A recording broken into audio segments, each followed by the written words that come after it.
Nick Sills, 28 days away from the start of training camp. Welcome aboard. You know, I think sometimes right before we go on the air, Tone and I really kind of iron out a topic that we could start the show out with. And, you know, he was talking to me about the Mets and their $370 million payroll. How do you go with that, with all the resources, blank checks? Then you turn around and you look at the Rays. And the Rays are consistently beating the Yankees and Red Sox and Blue Jays and Orioles. And those teams are north of $170 million payrolls and unlimited resources. How do you win like that? Player development, coaching development, minor league system. Everything is in place. Gary Templeton told me years ago this story on why the St. Louis, and I'm going to tie this into the Eagles here in a minute, and into Nick Sirianni. Gary Templeton, the legendary Padre and St. Louis Cardinal. If I'm not mistaken, I think Templeton was the first and maybe the only guy ever to have 100 hits from one side of the plate and 100 hits from the other side of the plate because he was a switch hitter. He's a dear friend of mine.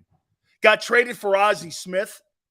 What a phenomenal baseball player, though, he was in his legendary career. I asked him, why were the Cardinals always great? And you know what he said? Well, when you are a Cardinal, a St. Louis Cardinal, and you go into that organization on A-ball, when you get to AA, everything you learned at A-ball and what's expected of you doesn't change. When you get to AAA, everything's taught to you the same way. There's a culture. So by the time you get to the big club and you're in the dugout, there's no hidden agendas. You know exactly what your role is when you get to the big club. It's a culture inside an organization. That's why the Cardinals forever were great. It's a culture. Eagles have a great culture. Okay? Eagles have a great culture. So, by the way, Buck Showalter was the MLB Manager of the Year last year. What could it possibly be? It's player development. This guy's not hitting with runners in scoring position. It's all that. All the things it takes. People think winning is so easy just because you have unlimited resources. How many times do Kansas City Royals win a World Series? How? Player development, right choices, right moves, good management. You can't put a premium on that. You cannot put a premium on that. By the way, Mike Golic will be with us at 5:30 Eastern. We will talk with the former Philadelphia Eagle, and I guess it wasn't so easy to replace Mike and Mike. That'll be at 5:30 Eastern time. Mike Golic's going to join us. So Tony and I were talking. He goes, look at the Mets, man. Player development, getting your draft choices right. I'm going to make a statement here to you. Who do you guys think is a better coach? Nick Saban or Nick Sirianni? Who's a better coach? I don't think it's close. Who's the better coach? Nick Saban or Nick Sirianni? Who's better? Saban. Really? Okay. Saban is a better coach than Nick Sirianni. You're kidding me. Nick Sirianni versus Nick Saban, and you go Saban? Dude, do you know how much room for error there is in college football as a coach? If you recruit a kid that sucks, you can go into the transfer portal. You can go into a local high school, find another guy to replace that guy in 5 seconds. Remember something. Nick Saban and the program don't pay for scholarships. The university does, which means the state does, which means the state allocates money to the university and the university allocates money to the program. Whether Nick hits on a defensive tackle or an offensive tackle, and if that guy pans out or not, there's so much room for error. When you're in the NFL, you fuck up on a draft pick, that could be an absolute anchor around your franchise for the next 5 years. You got to hit and coach and develop. Dude, the coaching in the NFL compared to the coaching in college football is night and day. Nick Sirianni is a 10-time better coach than Nick Saban will ever be. He's a good administrator, hires assistants, and goes and recruits. His system's no better than anyone else. He's just mastered recruiting. If he screws up with a quarterback, look what he did with Jalen Hurts. He didn't want to coach him, so he puts Tua in. It's not a coaching. You can't do that in the NFL, especially when you're paying someone $50 million. Why do you think Derek Barnett's still on the team? You drafted him, you've been developing him, and most importantly, you've been paying him. Okay? Twiz goes like this. Sirianni doesn't do anything. He's still better than Saban. You've got to coach these guys. Nick Saban is one of the worst experiments in NFL. Dude, you got to coach in the NFL. I don't think Nick Saban is a great coach. I think Nick Saban is a great college coach. College and pro, night and day to me. You got 53 dudes on that football team. You got the elite. Don't ever, in your mind, ever think that the coaches at Alabama are better than the ones in Philadelphia. If you pay him, you got to play him. Nick Sirianni is by far a better coach. Dude, you just can't go like this. Oh, we'll get another one. Doesn't work that way, does it? Ask the Dolphins how that development is going with quarterbacks since Dan Marino left the room. How's that been working out for him? 11, how do you not look at it like this? Well, the offensive tackle's getting killed. Put the next guy in. He's a 5-star kid, too. The margin of error in college football is so wide because you get to recruit 100 kids. There's 85 guys on scholarship at Alabama with 15 walk-ons. So you got 100 kids to choose from on making your team better. And most of those walk-ons at Alabama are preferred walk-ons. You know what that means? As soon as a kid gets kicked off the team or loses his scholarship, that guy's the next one up.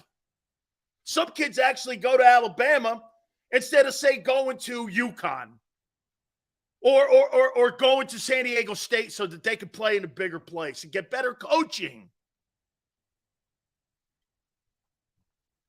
Dude, Nick Sirianni versus Nick Saban?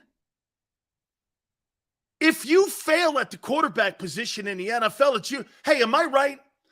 If you fail at the quarterback position in the NFL and you're a head coach, it's usually a death star to your career, isn't it? It's not that way in college football. Just go get another kid. Now with the transfer portal, I'll go find a guy. I'll go get another guy. Doesn't Alabama have like the Notre Dame quarterback from the transfer portal now? Because they weren't able to bring in a top flight kid. I think they got the kid from Notre Dame. There's actually no comparison between Nick Saban and Nick Sirianni or any NFL coach. They're the ones that win. They're winning in the NFL as a coach. Look at the greatest coach in the history of the NFL, Bill Belichick. Now, there's an element of luck with Brady landing in his lap in the 6th round. But the reason why you know why Belichick gets the benefit of the doubt with Tom Brady? Because he did draft Matt Castle, who won a division title in Kansas City, 11 games in New England, Jimmy Garoppolo, Jacoby Brissett, Mac Jones. He does draft quarterbacks that can play. At one time, he had 4 guys in the league starting that he single-handedly drafted.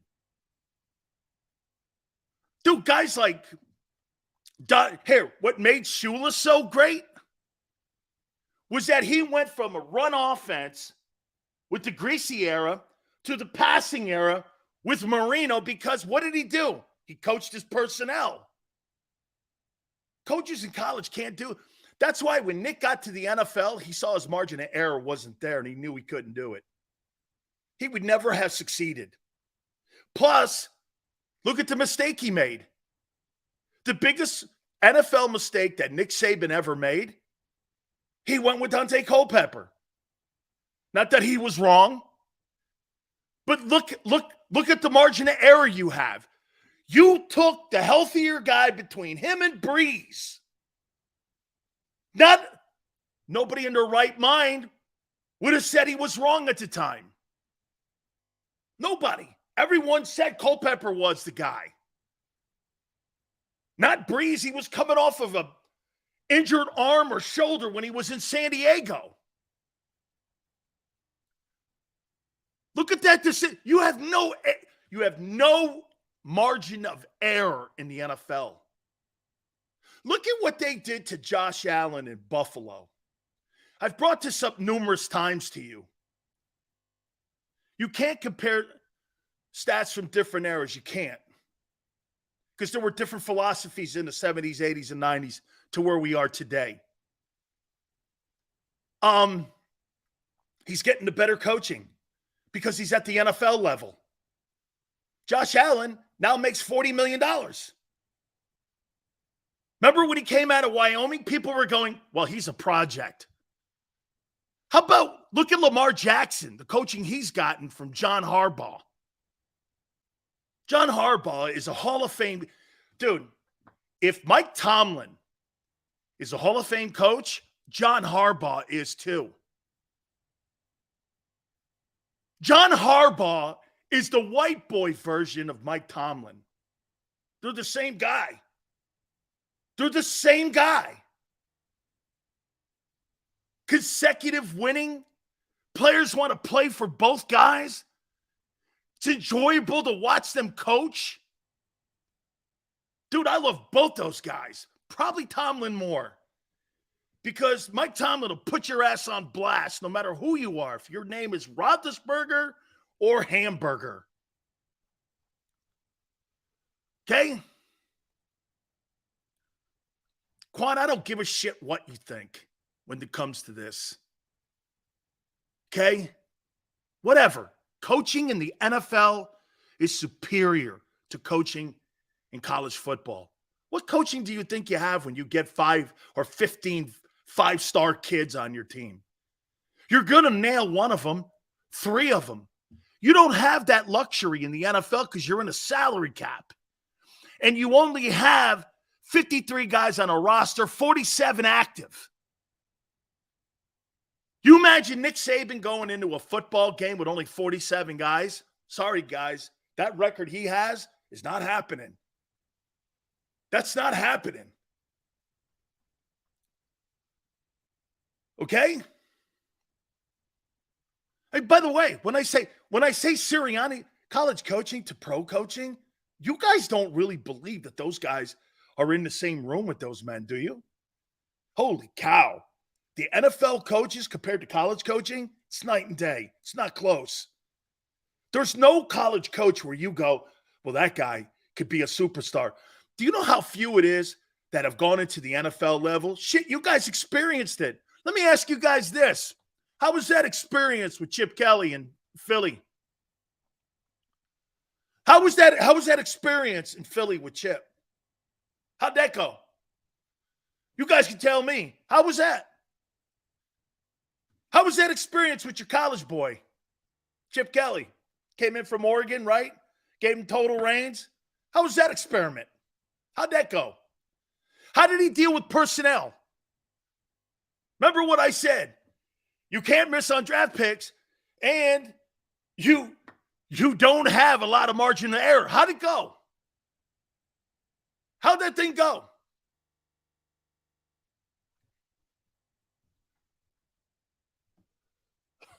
How'd it go? Shit, you guys are firsthand. You guys had firsthand experience.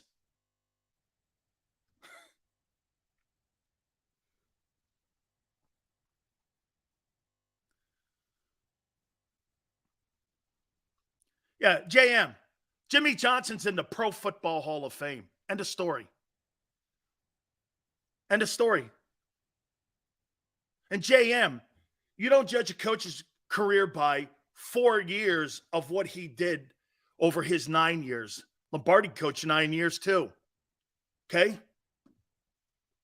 He's got just as many Super Bowls as Vince Lombardi. So whatever you say, whatever. He's got just as many Super Bowl wins as Vince Lombardi does. So you can say Chip was this and that.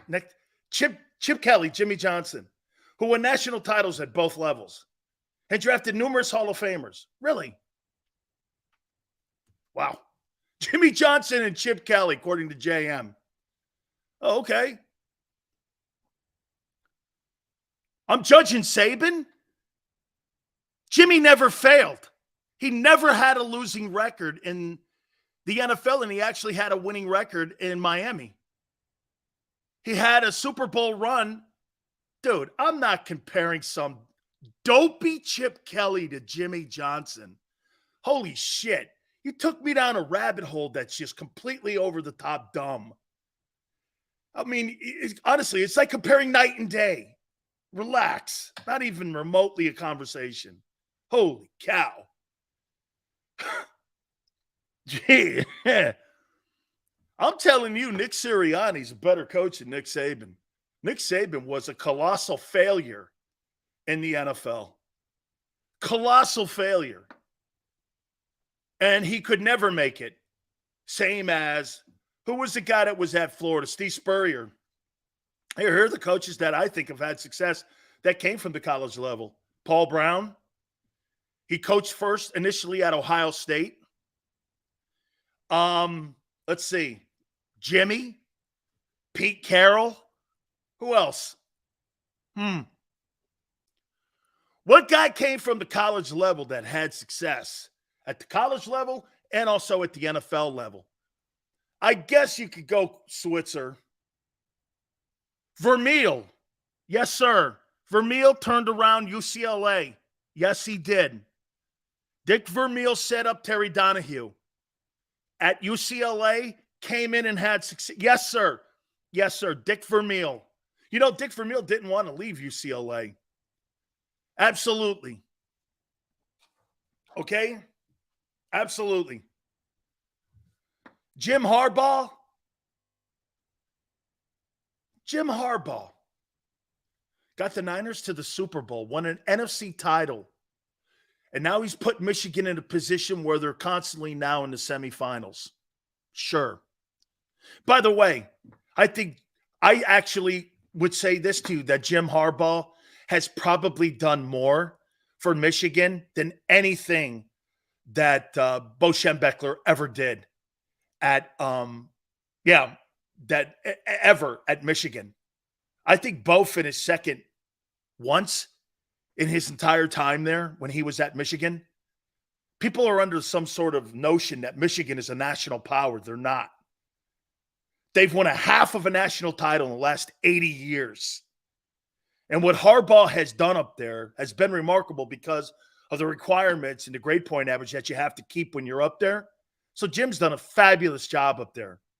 True, you got to beat Ohio State, and he's starting to. But Michigan is not a national power. They're not. A half a title in the last 80 years. He's not a national power. Ohio State in the last 80 years, I believe, has probably 8 national titles, maybe 7, something like that. I know Woody won 4 himself. Okay, getting to the Rose Bowl is not a national power. Winning national championships is a national power. Okay? So again, Tone's talking to me about, how can you have all the resources and not win? I think it's got a lot to do with your organization, your development of players, how you do business. Since when have the Mets been anything when we're talking like all sports organizations? If you don't have the proper front office management, no matter who you hire, no matter what you do, your culture will never, ever result in winning. And if you don't develop those players and those coaches that you have there to develop your guys. Look at the Tampa Bay Rays. How do the Rays do it with a $68 million payroll? How do they do it? Limited resources. It's a shitty stadium. No one goes to games until the playoffs. It's a horrific environment. They have oxygen night, usually during the regular season, and then they'll have stripper pole night. It's the dumbest place to go watch a game. It's the worst stadium in North American sports history. Tropicana Field. I used to call it the Fruit Dome. Rays and get this. Hey, Tone, you guys will love this. I called it the Fruit Dome, and we were the flagship of the Rays. Dude, I don't hold back. Management and the Rays and old Vince Lomoli came down and personally came into my studio and told me to stop saying that. And I went, no, you can't fire me. I was there 15 years.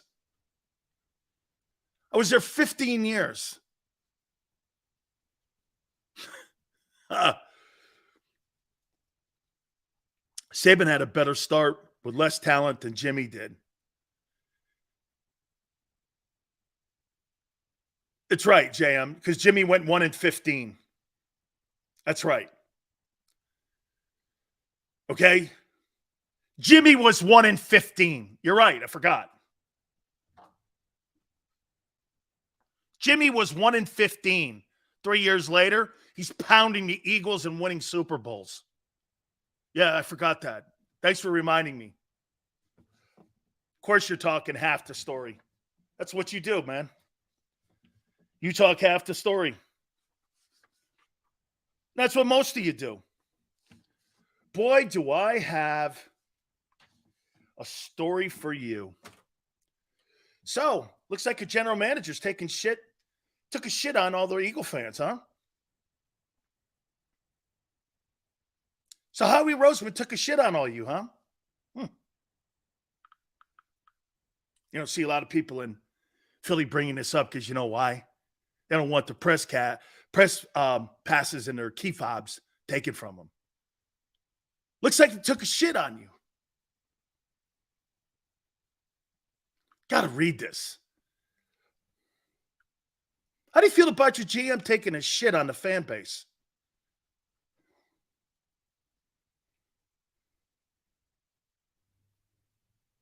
Here it is right here. I bet Tone doesn't even know. So Howie took a shit on you guys. How do you feel about it?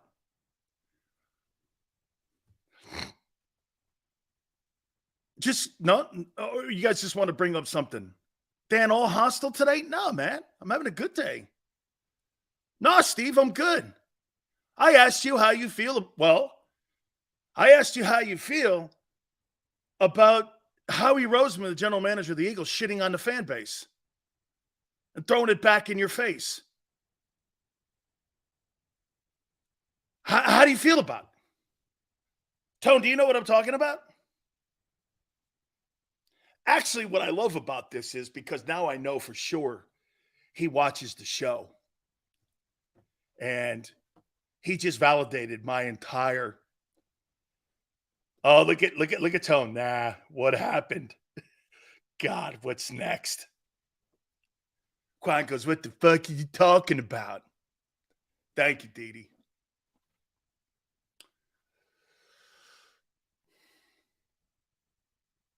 Here we go. Howie Roseman. Let me get this here. Oh, yeah, here it is. Howie Roseman on the drafting of quarterback Jalen Hurts. I think the magnitude of the reaction was a little bit surprising to us, and how we would get hate letters and how people were so disenchanted with the pick of Jalen Hurts. I think the magnitude of that reaction was surprising to us. And I think that just the conversation around it for weeks, months, and going into over a year to come to surprise us a little bit. Many people in the organization were flabbergasted that the amount of hatred towards the pick, said Roseman, per The Athletic. I'm not saying that we wouldn't have chosen Hurts if we had known that the reaction was going to be what it was. We were just surprised how it took a life of its own on, and the majority of the Eagle fans hated the pick.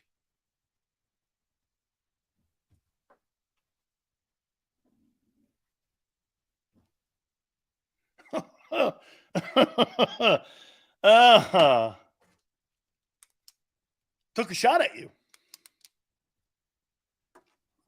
Revised history today with every one of you.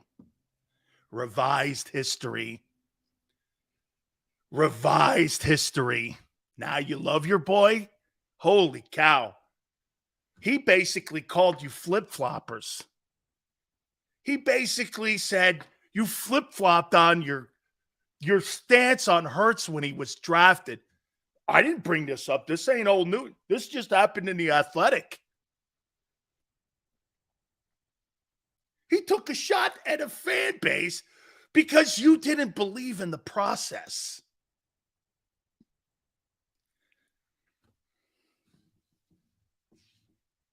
Wow. Wow. Excuse me, Tone. Is my nose bleeding? My nose is bleeding for Eagle fans right now. You just got popped in the face by your GM. Holy shit. And he put it in The Athletic. Holy cow. To be honest, when they drafted Hurts, we were still in love with Wentz. Damn. Big Daddy, I bow to you. Congratulations to you. You're one of the very few that's trying not to rewrite history. It's okay. It's okay.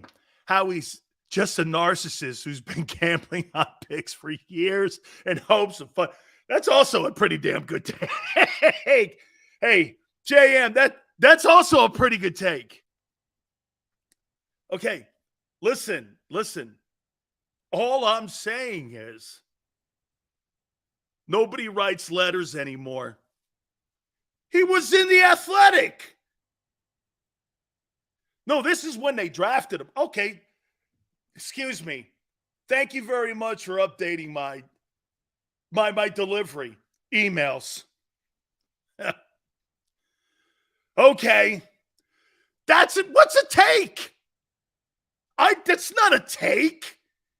It's your GM taking a shit all over you, Quan. You didn't trust us. Quan didn't trust Howie. Ooh, man. Holy cow. Man.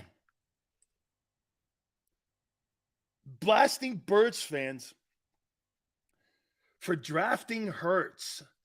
I think the magnitude of the reaction was a little surprising to the organization and to the owner.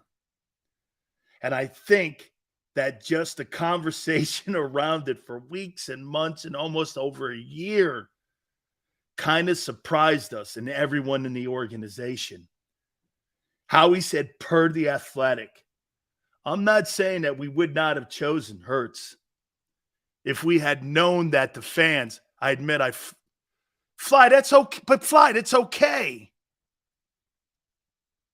I'm not saying we would have not chosen Hurts if we had known the fan reaction and backlash. We were just surprised at how much life it took on. That's a nice way of kicking you in the teeth. That's not a take. That's a quote. That's a quote. That's not a take. Dude, that just came out yesterday. What do you mean low hanging? Damn! The general manager. Dude, I think Howie's taking victory laps now on you guys. Howie's taking victory laps on the drafting of Jalen Hurts. And all of you hated it. He's taking victory laps. Holy cow. Look at Quan get his little panties in a bind. Well, we all were against the pick. I was too, dude. I was like, what? Hindsight's 2020. We're all happy with the pick today. Arthur. Howie has the same philosophy I do. This is all hey, here's the point. Howie has the same outlook on players that I do. I don't dictate whether you stay on the roster or not. You do. On how you play. If Jalen Hurts didn't play as great as he did a year ago, he wouldn't be on the team. He wouldn't have the $255 million in his pocket. I've been telling you that the whole time. And he just validated what I said. And I've been saying for 3 years. This doesn't come down to a take or a projection. This comes down to what you're doing. Okay? Eagle Eye goes, you're not Howie. No shit, I'm not. No shit, I'm not. But he thinks like me. When we drafted Hurts, I was confused as hell. But I bought into the idea of having him as an off-season, as the offseason progressed. Yeah, because why? You saw the diminishing skills of Wentz. That's why. Tone. Jalen Hurts sitting on the bench, that pick was elevated more. Why? Well, because Wentz was deteriorating in front of Eagle fans' eyes. And what made it harder was you gave him $100 or $38 million a year. That's what made it harder. And the way he played early in his career made it harder. That's what made it harder. And now, that's why you guys are all in a rush to judgment here. So if you're going to take a little advice from Sills on how you look at Hurts, hang in there. Hang in there a little bit. So at first, wait, here's been Eagle fans. Here's been Eagle fans and how they've looked at Hurts since he's been an Eagle. The fall of Wentz was so hard to watch, Sills. It was. I watched it too. But Tone, tell me if this is accurate or if Sills juiced it up. Here's Eagles' evaluation of Hurts since he's been an Eagle. I fucking hated the pick. It made no sense. It was stupid. I don't know if he's our guy. Wow, he's our guy. Which is it? Those were 3 different emotions in 3 years. Which is it? How he's taking his victory lap. He spoke the truth. We called him a bum. Now we're kissing his ring. I'm not hating in there, though. Those are the 3 stages of acceptance. You hated Hurts when the pick happened. You weren't sure about Hurts, and now you think he's the golden savior. Which is it? Which one of those emotions? This is too much fun today. Holy cow, this is just way too much. So you had all three of those emotions in 3 years. I mean, do you guys ever stay on anything? Or is it really, I mean, you change your opinions awful quick on things. I don't. That's why I don't get caught up in that. I get caught up in player production. Okay? I mean, all three of those emotions in 3 years you've had. I don't know. I hate the pick. This guy is the golden goose. Don't you understand how erratic that behavior looks and how psychotic it looks? You said the same shit about Wentz. That's a psychotic. Dude, the only decision that you guys really screwed up on has been the Foles move. You should have traded Wentz. But again, you drafted him. You thought you were evaluating him right, and you thought you were developing him right, and you weren't. Management. Mets. Eagles are a better organization since 17. Since Doug and Wentz. But look at the fan base. Howie took a shot at you in The Athletic. He totally took a shot at you. With your up and down emotions about the two quarterbacks you've had in the building over the last 7 years. That's a fact. Your own GM understands you. Shit, I heard Nelson Aguilar is kicking ass in Baltimore. Talk about that a little bit later. We're not sure about you either, Sills. Yeah. Oh, well, that's okay, man. You're never going to be sure about me because I'll never tell you what you want to hear. My press credential and key fob have nothing to do with how I do my show. I don't give a shit about that stuff. I could never give a shit about that stuff. Never have. Never will. Probably a mistake. Okay? Aguilar was a chip pick. And so was Lane, right? Tony's right. Aguilar's kicking ass, Sills at OTAs. Come on. Okay, you're right. Helmets and shorts, baby. Helmets and shorts. Shorts champion. Holy cow. Man. So how do you feel about Howie taking a shot at you? You all right with it? Basically called you out. In a nice, subtle way. What a very political way to throw gasoline on the fan base. Very politician-like. Well, you know, here's me, how I read that. These guys couldn't stand Jalen Hurts being drafted. They hated the pick. They sent us emails every day telling me I sucked, telling me I don't know what I'm doing. The Jalen Carters of the world, all that bullshit. This is just another example of Howie Roseman and his inability to bring good players in here. They hated me. They hated my picks. They hated how I ran Doug out of town. Now, everyone's in love with my most famous pick, Jalen Hurts. Tell me I'm wrong. What a nice way of not only a backhanded slap, but it's a backhanded slap on the back of your head, which is the most insulting you could ever do to anyone, is slap somebody in the back of the head. That's what that is. Reached around, bang.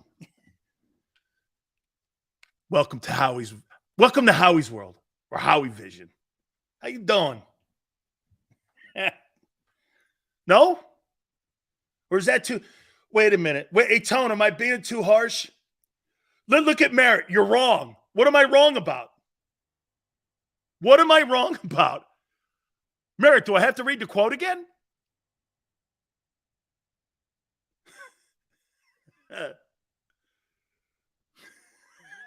I'm not. Arthur, I'm not stirring the pot. I'm using the Howie ladle. Hey, Tone. Tone's probably pissed off at me. You know, Tone goes like this. Beginning of the week, it's usually kind of bumpy. Middle of the week, we're kind of all right. End of the week, we're wonderful. Today, he's like, I got the ladle, man. Whoa. Yeah. Dude, you guys live in Howie vision for sure, man. Read the quote again, Sills. Look at Niner. You know what? No, not now. After you asked me, no. No, I'm not. No, read it again? All right, an Eagle guy wants me to read it again. Tone's probably throwing up. Per The Athletic. Not per Sills. Now, I'm not pissed. I actually agree. The Eagle fans switched up on Hurts pick because I'm one of them. Hey, Tone, me too. Me too. JM says I'm telling half the story. Okay. Well, let me read Howie's version of it. I'm going to read Howie's version of it. I posted this on my Twitter too, by the way, at Dan Sileo Show. So, wait a minute here. No. This is not my version. Half the facts? This is Howie's version. Blasting Eagle fans in The Athletic. I think the magnitude of the reaction was very surprising to us. I think that just the conversation around it for weeks and months to come to some kind of surprise to everyone in the organization. We were shocked. It's okay to change. And it shocked us all in the organization on the fan outrage.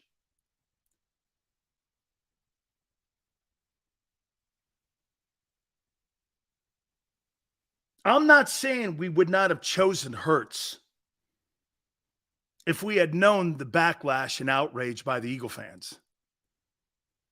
We were just surprised at how much of a life it took on and how much backlash we got from Eagle fans.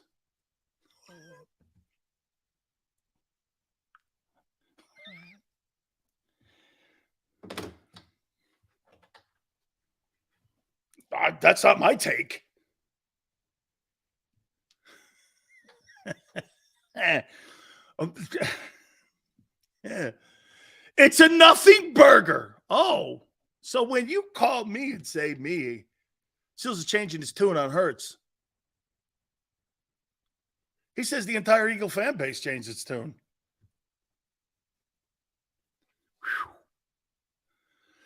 Sills, Howie didn't even know about Hurts. That's why he kept those two. James, I completely agree. He's taking victory laps at your expense, saying we knew the whole time. He's lying. He's taking a victory lap on it, though, at your expense. Of course he's lying. He didn't draft Jalen Hurts. He's making it sound in The Athletic like he drafted Jalen Hurts to be the starting quarterback in Philadelphia. Dude, that's a fantasy too, what he told The Athletic. He's changing the narrative himself at the Eagle fans' expense. We were really shocked when we drafted Jalen because we knew what we had. I'm paraphrasing that. They didn't, but I did. I knew what we had. No, you didn't. No, you didn't. You were going to draft a guy in this previous April draft because you weren't sure coming out of the first year starting. That guy was mediocre in his first year starting. I didn't see anything special. And so did you not see anything special. Look at him lying too. He's lying. Howie's lying too. He's trying to change Howie's trying to change the narrative of the history of Jalen Hurts too. But he's doing it at Eagle fans' expense. I couldn't believe the outrage of the fans. How could you question Howie Roseman? How could you question me? And no one hated Hurts. Of course not. Hey, Warrior Rage, of course not. This is not personal, man. It's about winning ball games. Super kid, man. No, absolutely. You know what sucks, Warrior? Sometimes people tie in when you say something negative about their play that you think they're a bad guy. I don't know. Jalen Hurts from a can of paint. Has nothing to do with what kind of man he is. I'm talking about what we know when we watch him play. So for me, I have nothing I have no understanding. I've never spent time with him, and nor would I want to. Because that's how kind of it. Hey, I will not lie to you. My friendships with some people that I have, it clouds my judgment at times, especially my Canes brothers. That's not a lie. It's human nature.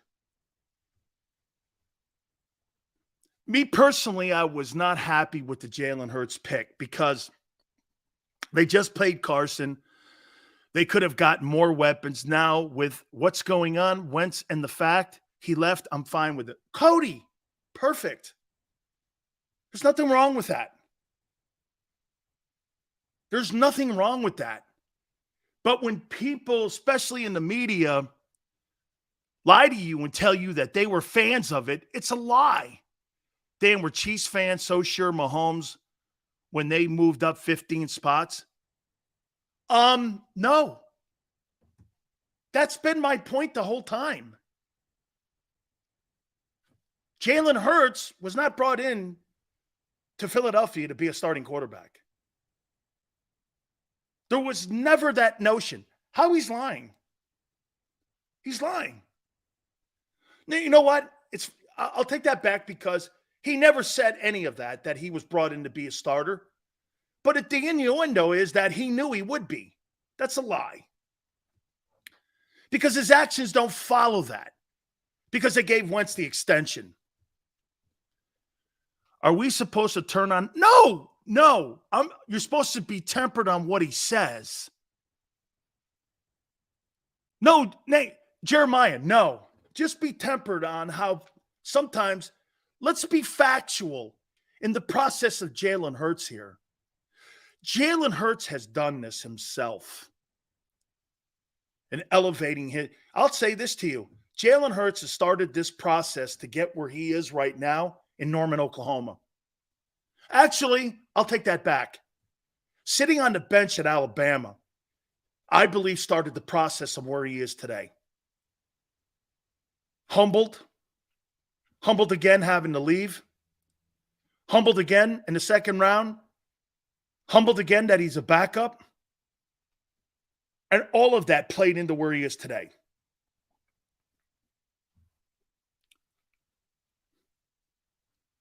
Okay? Wentz needed weapons? I don't know, man. He had a pretty good start to his career, even without those weapons. I'm not sold till we win it all. Come on, man. You're surprised where he is today. I am. Come on. We have to give Hurts this. You see, my problem is that you forget those other hurdles you all jumped over emotionally for Hurts. You hated the pick. You weren't sure of the pick. And now you think he's a slam dunk. This was in a 3-year span. Don't you think that's weird? That all three of those emotions in the last 3 years of Jalen Hurts' career have all applied. Don't you think that's weird? You don't think that's weird? Dude, I'll tell you what, I don't ever remember saying this about Joe Burrow. Man, I don't know. I don't ever remember saying that. No, wait, I do. Draft day. Since then, I've never had that come up on whether or not that guy's the dude in Cincinnati. First start with Kansas City. Go back and watch that game. Don't let your eyeball test lie to you because you were like this. Holy shit, this guy is something else. To me, this guy's like Steph. I'm going to make a comparison. You ready, Tone? Patrick Mahomes plays the NFL position like Steph Curry. He's like Steph Curry. This guy's doing shit I've never seen. I mean, left-handed passes, he's ambidextrous, it's crazy. Every coach on the planet goes, I've never seen a talent like that guy. You didn't have to have very many games. Shit, man. Jalen Hurts had a full season. Everyone was still doing, I don't know. Even the Eagles. Hey, and what makes it crazy is how he goes in the Athletic and calls the fan base out, making you guys feel like you were the only ones that questioned it. The entire Eagle organization questioned it, and that's a bad take by Howie. Here's the point. That's a bad take by him. That's a bad take that he's now taking victory laps around Lincoln Financial, saying that Jalen was the guy and we knew it and we couldn't believe the fan base hated it. Dude, come on. Seriously. That's like the Patriots going like this. I can't believe the Patriots at the beginning hated the Brady pick in the 6th round. A 6th round quarterback is a nothing burger. I mean, Ian Book and Tom Brady were on the same level when they came out of college. Ian Book, Chase Daniels. That's how the league thought of Tom Brady. They thought he was one of them dudes. And everyone's like, hey, we got to take credit for, Tom Brady in the 6th round. Yeah, okay. Well, he was the next guy up. Dude, no way, man. I am not saying that at all about Roseman. I'm just saying that's a bad take by him to go publicly and say that the fans took a shit on the Eagle organization for drafting Jalen Hurts and then turning around and doing this. Well, we knew it the whole time. Come on, man. That's an absolute bullface lie. You'll never get anybody in Philadelphia to tell you this. No way. You think WIP or Fanatic or the Inquirer will question that take in the Athletic? Never. Never. He's a liar. He didn't draft him to be the starting quarterback in Philly. And now he's giving you the impression that that's the truth. Come on. Oh, okay. Yeah. Remember when he was standing out front of the locker room in Indianapolis, congratulating everybody on him bringing in Sue and Linville Joseph and how he saved the run defense? This guy's ego is awful gargantuan. Okay? Harsh words? Are they wrong? Where am I wrong, Spike? How many people believe Howie Roseman drafted Jalen Hurts to be the starting quarterback in Philadelphia? And the only reason you'll say yes is because you're revising your own history.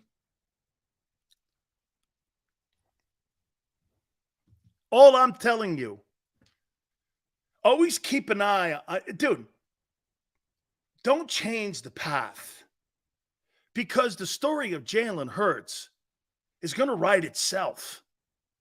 But people want a piece of it now and put themselves and interject themselves in his ride. That's what they're doing here. They're interjecting their contribution to this journey. They drafted him. Okay? You drafted him as a backup to protect the injury to Wentz. Say it. And look what he's developed into. He's developed, and he's continuing to develop into a dominating player. Why can't you leave it there? But see, again, this is the kind of shit that drove Jimmy Johnson and Jerry Jones apart.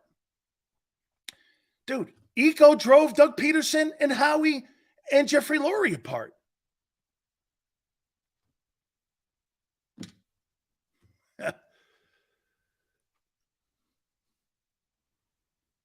But what I don't like is that he's now trying to separate himself, Howie, from the reality of how it went down. Some of you today came out and said, Sills, I hated the pick. But dude, is it okay that, yes. Yes. Because he's performing. Yeah, it's cool. Of course. Why wouldn't it be? It's reality. That's called living in reality. Okay, wait a minute. Is Jalen Hurts a different player than he was 2 years ago? Who in their right mind would say no? Who in their right mind would say that?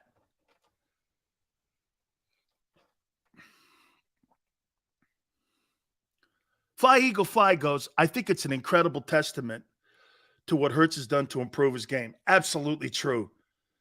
To change so many people's perspective on his play, even beyond Eagle fans. Absolutely. It's a beautiful take. His development has been incredible thus far. And I love that last two words that he has, thus far. Remember something, Fly Eagle Fly. There's never a closed evaluation on a sports athlete. You never close the narrative on him.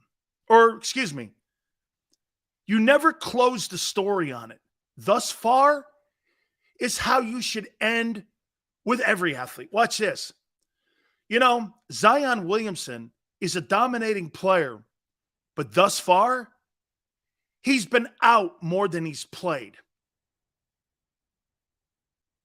Is that a bad take? Justin Herbert looks like a tremendous passer of the football. And I think he's got a great opportunity. And I think he continues to grow. I like where he's going thus far. I think, and thus far. Those are three key words that still have the word potential around it. When I look at Mahomes, do you know where I am with him? Patrick Mahomes is the most dominant player in the NFL. There's no one close. And will he become the next Tom Brady? So far, he's on that path. There's even an open end with Mahomes. But his is elevated to here because he's dominated the NFL. Jalen Hurts has had three different emotions. 3 different emotions in 3 years. I'd be careful. That's why I keep telling you, 2023, dude, he's either going to go here or he's going to be somewhere in the middle. We got a topic on that too, by the way.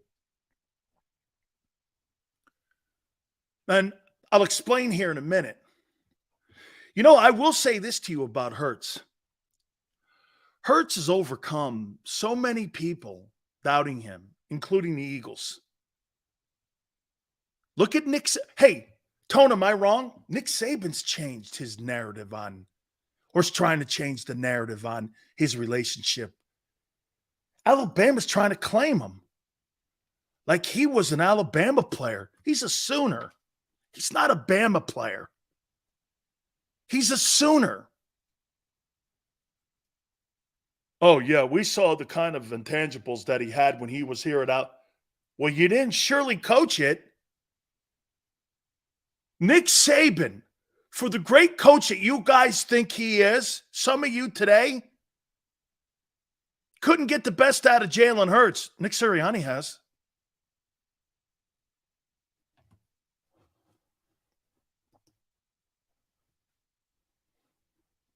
That's right. Bachelor's degree. Think about what I just said. Okay? What about Jalen Hurts there?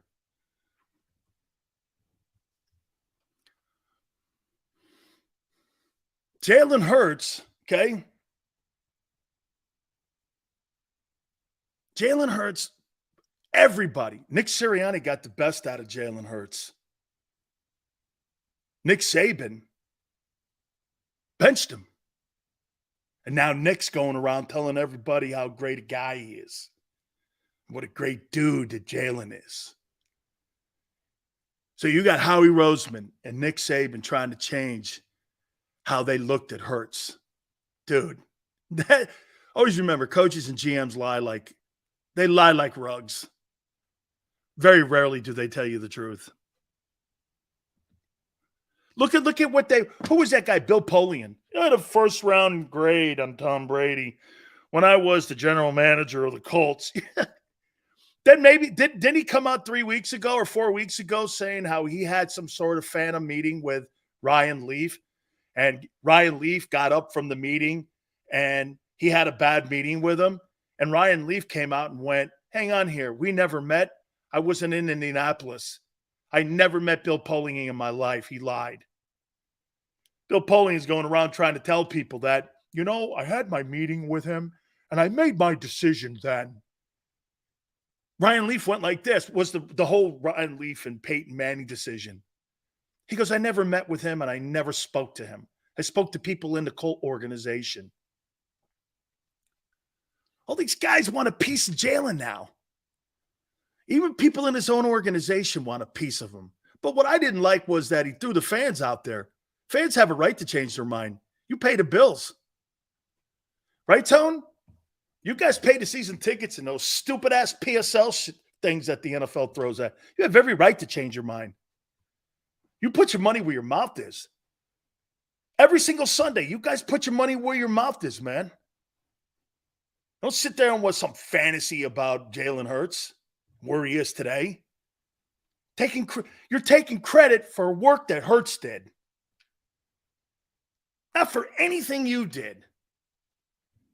That's the sorry-ass thing about that. When people take credit for other people's hard work, Jalen's not going to say anything because he's a team guy. But that's a shitty thing, man. Give the guy all of his... By the way, 255, you're going to overlook all that shit because you know why? The Eagles put their money where their mouth is. So that stuff there is kind of probably water off his back. But don't take credit for it. Because the fans, I'm hoping you guys see through that. Some of you don't. That's right, Warrior. Ohio State trying to claim Joe Burrow when they fired him is hilarious. Ohio State has never had a successful quarterback. Wait, they did. Joe Burrow. Then they fired him. Then they fired him. And they threw him out for Justin Fields and Dwayne Haskins. And Joe Burrow has been to 2 AFC title games in the Super Bowl. And they had the guy. Joe Burrow's our guy. He's not. No, he's not. You kidding me? All right. I hope Jalen Hurts takes this philosophy on in year 3 of his starting. I'll explain what that is. Don't forget, Mike Golic will join us at 5:30 Eastern time. Hit the like button. Keep it here on the National Football Show.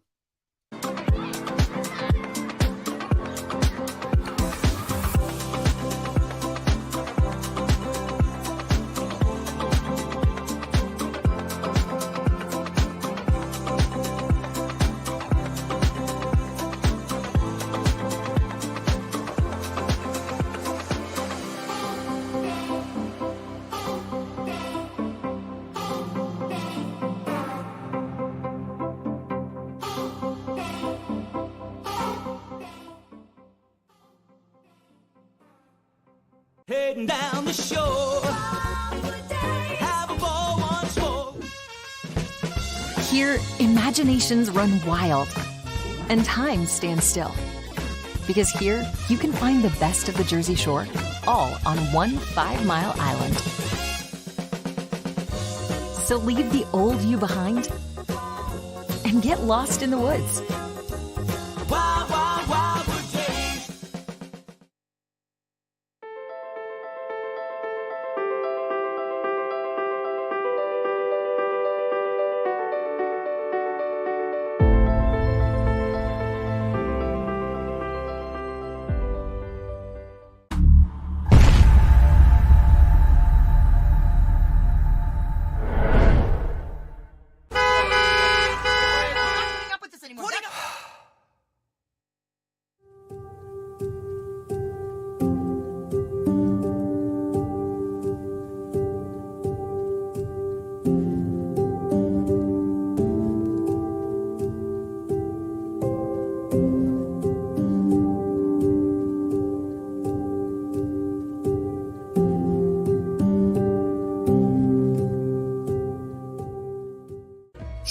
and save in southeastern PA and Delaware with Colony Pools this football season, and let the experts close your pool with a custom Merlin safety cover in green for the birds. And if you join our Winter Watch team, we'll give you another 20% off, and Colony Pools will handle it all. Keep your tiles on your pool, not in your pool. Fly with Colony right now, Birds fans. Visit flywithcolony.com.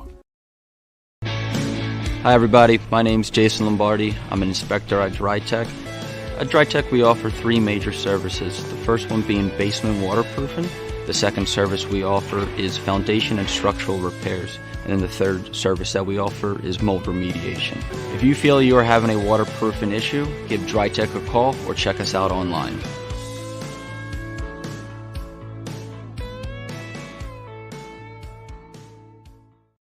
EAGLES, Eagles.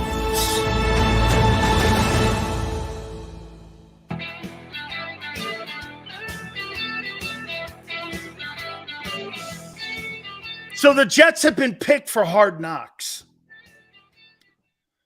Yeah, they're going to make a great. They're going to make an absolutely great watch as we get ready for the start of the NFL season. They're going to make for a great watch.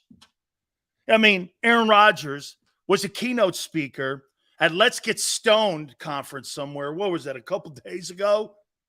This guy's a keynote speaker at a Let's Get Stoned convention, and he's sitting up there, right? Hey, let's all get high.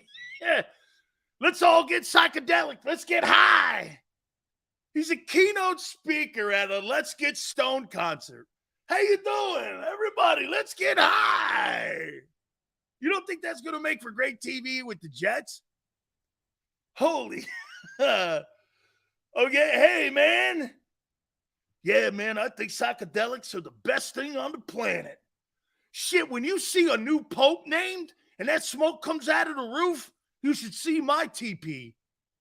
When I'm in the hills with my TP, shit. Yeah. This guy's a keynote speaker at a Let's Get Stoned fucking convention.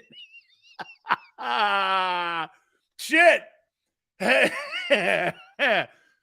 Maybe you should have chosen shrooms over weed. Yeah, no doubt, man.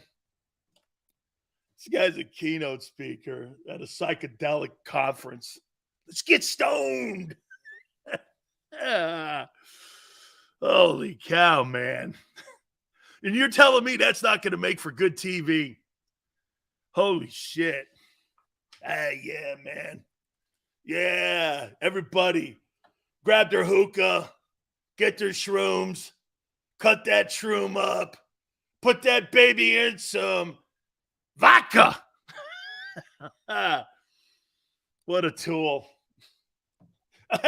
Hey, it's one of the greatest train wrecks of all time, the New York Jets.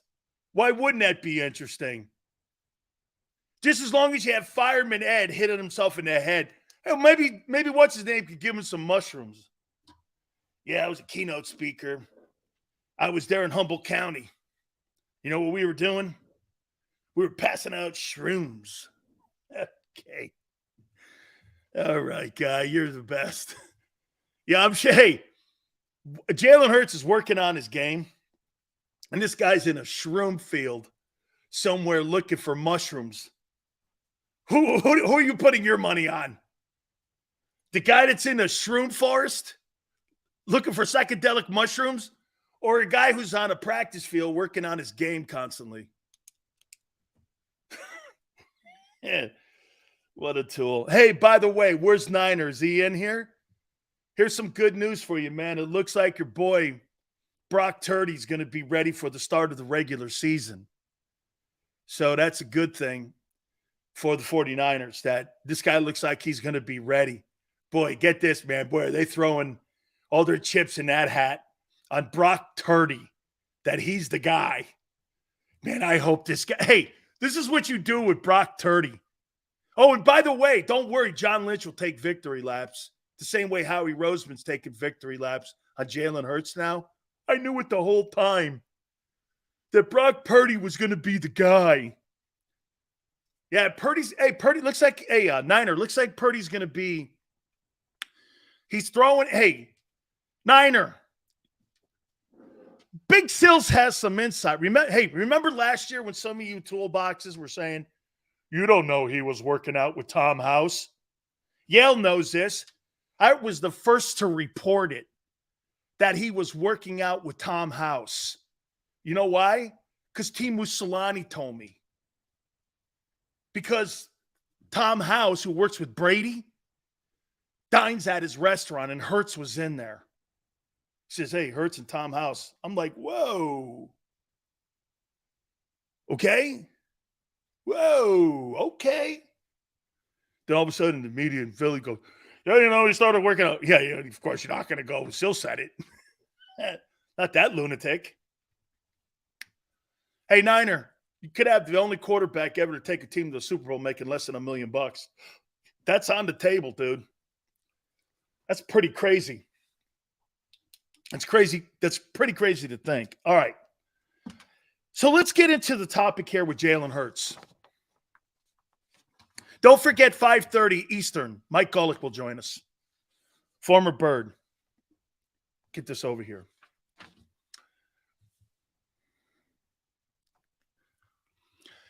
Here's what I want Jalen Hurts to do this year and his mindset to be this year. Tell me if you are on board with me on this or not. I want Jalen Hurts to make business decisions this year. Tell me if you understand what I mean. I want him to make business decisions.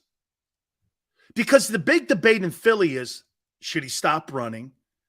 Should he run less? Should they call less RPOs?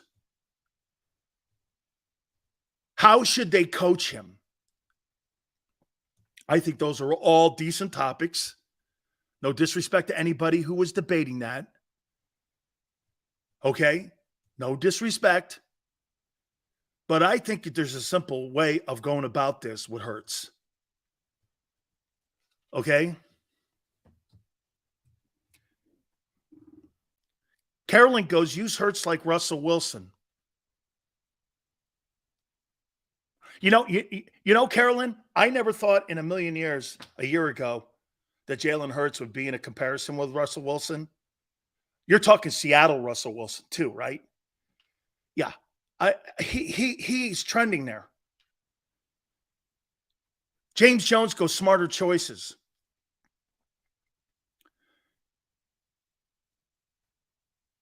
They would like that. Yale goes, they would like that. Here's where I'm going with business decisions. Dude, if it's going to be a big hit or you not getting a first down, screw the first down. I need you in week 17. Not getting a first down. It's meaningless in the grand scheme of things. That's hard to do because you know why? You have to have perspective. And Josh Allen has no perspective. And I don't believe Lamar Jackson does. On the true totality of what they mean to their franchises. I think everything is gas pedal down, like you're in a NASCAR race. And if you hit the wall, you hit the wall. That's not how those guys are going to last. Jalen Hurts can't. He was on pace to have 200 carries this year. Now, to me, that's just flirting with a guy falling on your shoulder. Somebody knocking you out of bounds. Because, again, I don't think Jalen Hurts is going to get hurt on a conventional play. I think he's going to get hurt on a non-conventional play, like somebody falling on him in Chicago. That kind of stuff. Tom Brady's not out in open field. There's more volatile hits. Here's something, Tone was with me when Sim said this. He's got more control of how he could see the field in front of him when he's on the move. Yeah, but you have more velocity hits in open field. You have more violent collisions in open field than you do, in my opinion. The only violent collisions I think you get in the pocket are from the blind side, rolling you up, you getting knocked over a pile, hyperextending your knee, that kind of stuff. Let's not forget something. Joe Theismann didn't see LT hitting him. He came from the backside and the blind side. Those were blindside hits. Okay? Alex Smith was hit from the blind side. Those guys were all hit from the blind side. So to me, I think Jalen Hurts has to make more business decisions. And here's what I'm saying about it. Again, like I just kind of broached it a bit. Dude, get down. If you don't get the first down, punt. We'll live another game. I'd rather lose a game than lose Hurts. And I know that sounds dumb, and it is. But I guarantee you a lot of quarterbacks don't think that way. They don't want to give up an inch.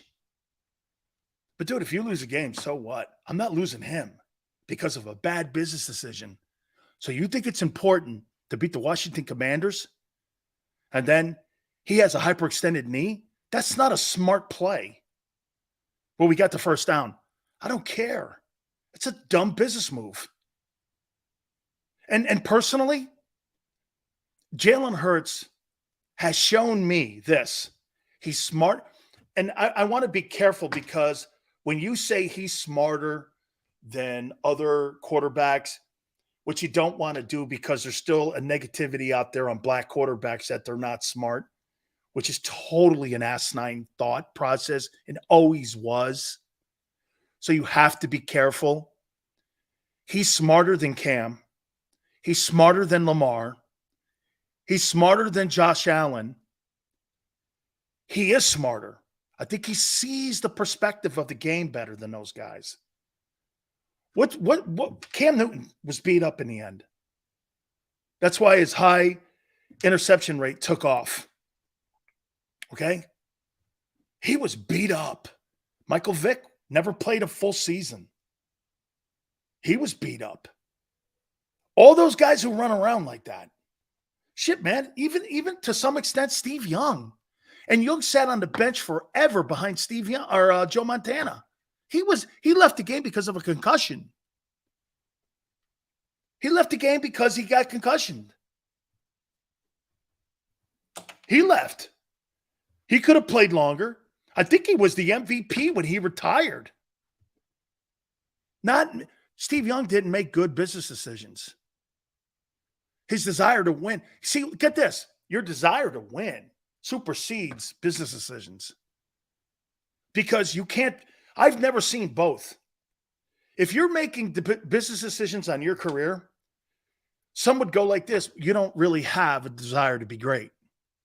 I don't believe that to be true. I think you've got to look at Hurts and go, okay, how do I get him to 10 years? Is it running him less? No. It's the improvement of his decision-making, in my opinion. Okay? Jalen Hurts getting better at passing the ball or whatever. I don't give a shit about that. I care more that in this RPO system, he takes less hits. If Jalen Hurts runs for 200 carries and takes less hits, see, this is what I think the Eagles should be doing. You should take a hit count, not a carry count. I think it's backwards. Dude, those goal and by the way, those plays, those fourth down plays, everyone goes, what was the percentage? He was over 90-some% in getting that play. Do you know that's the easiest play for a quarterback to get injured on? Because you're in the pile. Every time he does that quarterback sneak on fourth down, his chances of being injured are enormous. Patrick Mahomes got hurt on that play. They don't let Patrick Mahomes do that fourth down play anymore. I think he got hurt in the Titans game doing it. Hurt his ankle. He was out for weeks, remember? That's a play. That's a play he's going to get. There's a better chance of Jalen Hurts getting hurt on that play, which is the Eagles' most successful play, than any play he runs. Somehow, you got to figure not having him on a play that has a high percentage of him getting hurt. You got to get him out of that. But he's the catalyst in that. Was it, Arthur, did he dislocated his knee? I thought it was an ankle. Okay, it could have been. 96% he was on that quarterback sneak. Dude, there's a 90% chance you get hurt on that play. It's miraculous he hasn't. Center stepping on your foot. Then you twist your knee. You're in the pile. Your body goes contorted one way. You get a back injury, shoulder injury. How many quarterbacks have you seen hurt in that play? Ton. It's a matter of time. So there you have a percentage play that he could get hurt on. Talking about running. The biggest percentage play at him getting hurt is a quarterback sneak. And you have that part of your offense. Dude, I'd rather see him in open space on a 15-yard jaunt. He gets down.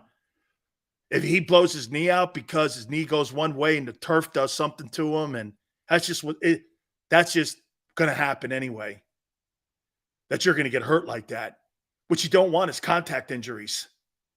I can live with Jalen Hurts running in open space, blowing his knee out, and no one hits him because that's just what it is. That's faith. That's the fate of it, because you play ball like that and it's the turf. It's all of that. But you're trying to limit contact. So if he gets 200 carries this year and he takes less hits, great. Let him run the ball 200 times. I have no problem with that. But there's got to be some business decisions here. What type of plays are you going to call? What type of plays are you going to allow him? And see, here's something you got to remember about RPO. RPO is not designed to have a play call. It's a decision-making call. You get that, right? He doesn't even know.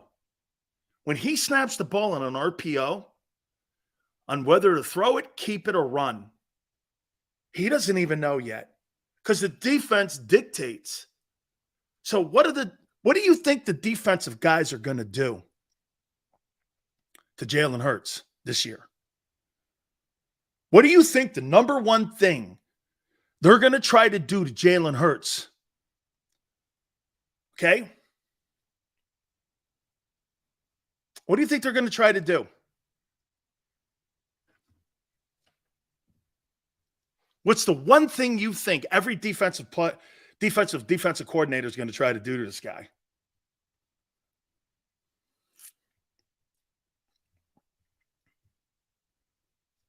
You guys have an idea?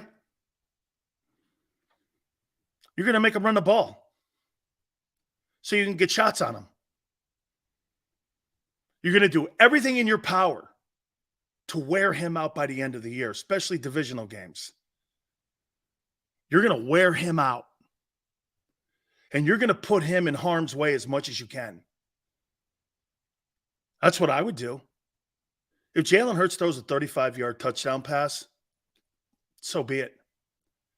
But if Jalen Hurts runs the ball, I'm going to pound that guy, cheap shot that guy. I'll take a chair to that guy if I have to. I'm going to do everything I can to make sure that guy by the end of the year is tenderized.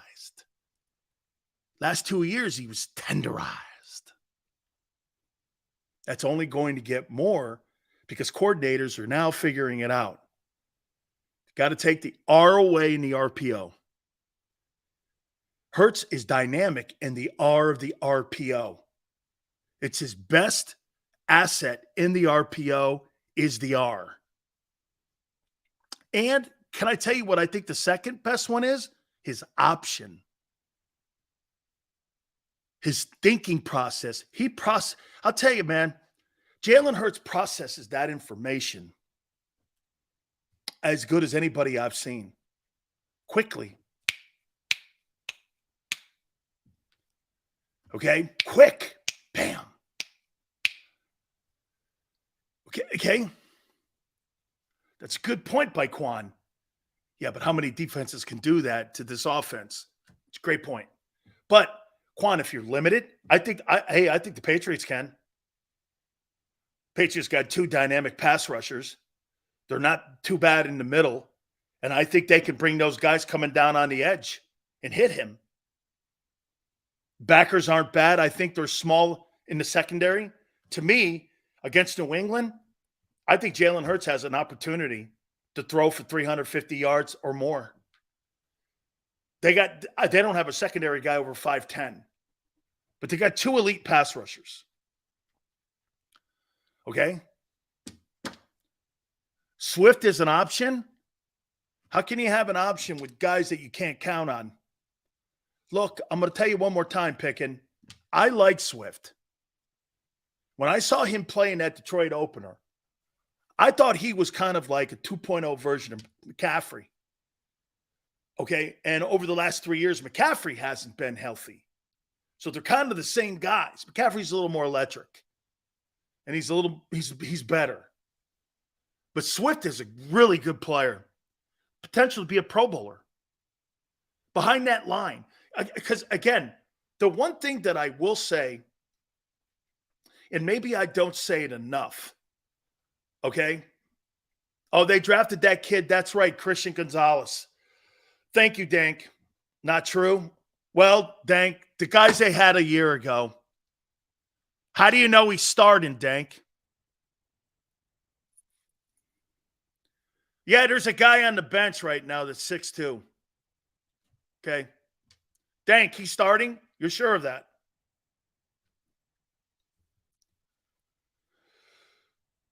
One thing is for sure. Okay? Thank you, Dank. I think that there's a chance that Swift played behind the third best O-line in Detroit. That was a pretty good O-line in Detroit. Okay? As a matter of fact, Dank, I do think he's going to start too. Okay? I do. I think he's going to start. But again, go back full circle here.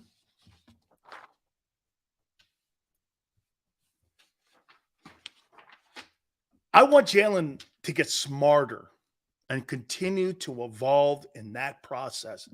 Can you imagine hey, guys, can you imagine if Cam Newton got decent coaching and coached him better and tried to protect the player and sacrifice maybe some series and some games so that you could have him effective for 15 years?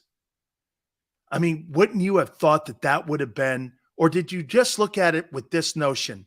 We're going to run him until this horse breaks down, and then we're going to euthanize him. Because that's what these RPO guys and these dual threat guys are. They're euthanized at the end. Their careers are nothing. They leave the game a shell of themselves.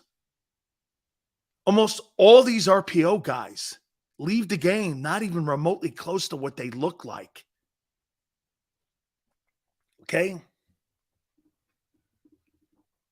Let's be real. Cam wouldn't have listened.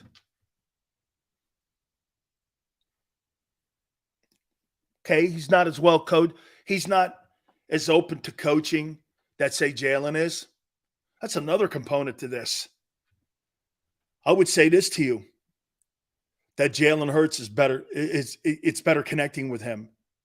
But you see something there too? I'll say this to you. I think the one thing that Jalen Hurts has done in Philadelphia, maybe more so than any place, or maybe because of his dad, this is his influence of his father. Jalen Hurts has to trust his coach.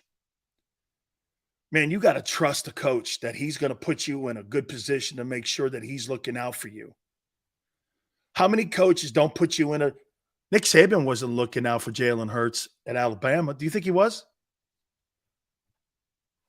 Do you think Nick Saban was looking out for Jalen Hurts at Alabama? Do you think that Urban Meyer was looking out for Joe Burrow and then Ryan Day at Ohio State? You think those guys were looking out for them?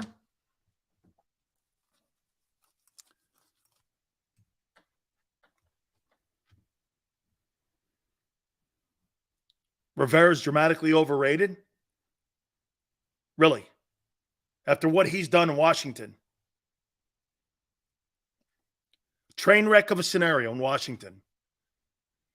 He's won just as many division titles as Nick Sirianni has. He's also coached a team to a Super Bowl with a guy who had an organization that got it taken away from him in Jerry Richardson. Ron Rivera's worked in two shitty organizations with two shitty owners and got into a Super Bowl and won division titles. You know, everyone's always looking at it going, well, Ron's overrated. Well, look at the owners he worked with. Oh, Quan goes like this. Rivera rode Cam's coattails. Didn't he win a division title when he first got to Washington? Whose coattails did he ride there? Tyler Heineke? He rode Tyler Heineke's coattails and the worst owner in the history of the National Football League. I don't have to ask the fans in D.C. What would they know?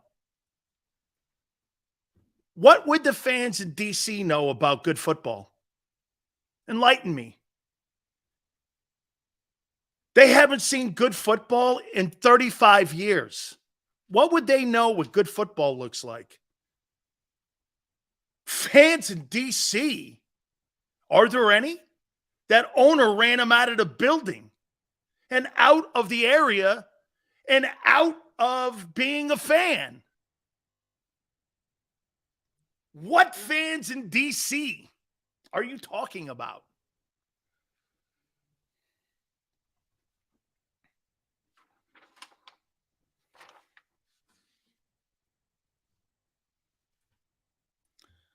Someone goes like this, Sirianni's a better coach than Rivera.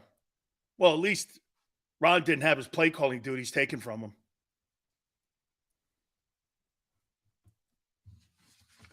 At least the organization didn't take his play calling duties away. Okay? Nick did. How you doing? Yeah, Nick, we better give it to Shane Steichen. Yeah. Nick had his play calling duties ripped away from him when he was 2-5. And everybody in Philly was even questioning him then because of the flour and the planting and the water. Yeah. You know, it was 2-5, and then the organization came in and went like this. Hey, man, might be a better thing to pass the play calling to someone else. Hey, and they're 22-8 since then, since he isn't the play caller. And they took it away from him. Yeah, he's done. See how people like, hey, yeah, see how people like they try to revise the guy's history and make another guy sound better than he is. And they don't take in full totality what a man has done as a coach or player. They look at 2% of everything. And they really don't put anything into context. Anyway, Mike Golic. Hey, Quan, take the rest of the day off. You're all right, brother. It's all right. 5:30 Eastern, we will have our friend Mike Golic on with us.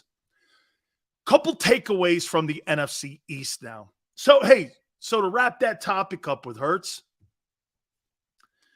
I really don't care if Jalen Hurts gets better as a passer this year.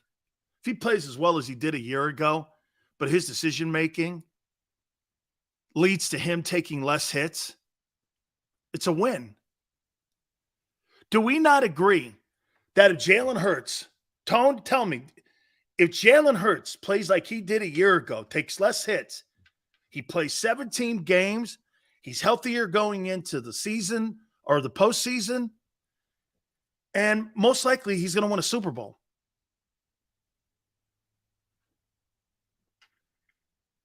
His decision-making on taking less hits will be more important this year than whether or not he's improved his touch.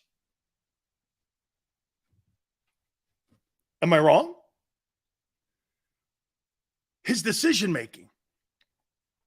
What's the one thing that we look at with Josh Allen in Buffalo How do you think Josh Allen's decision-making was a year ago? Good or bad? Or was it less of the year previous under Dable?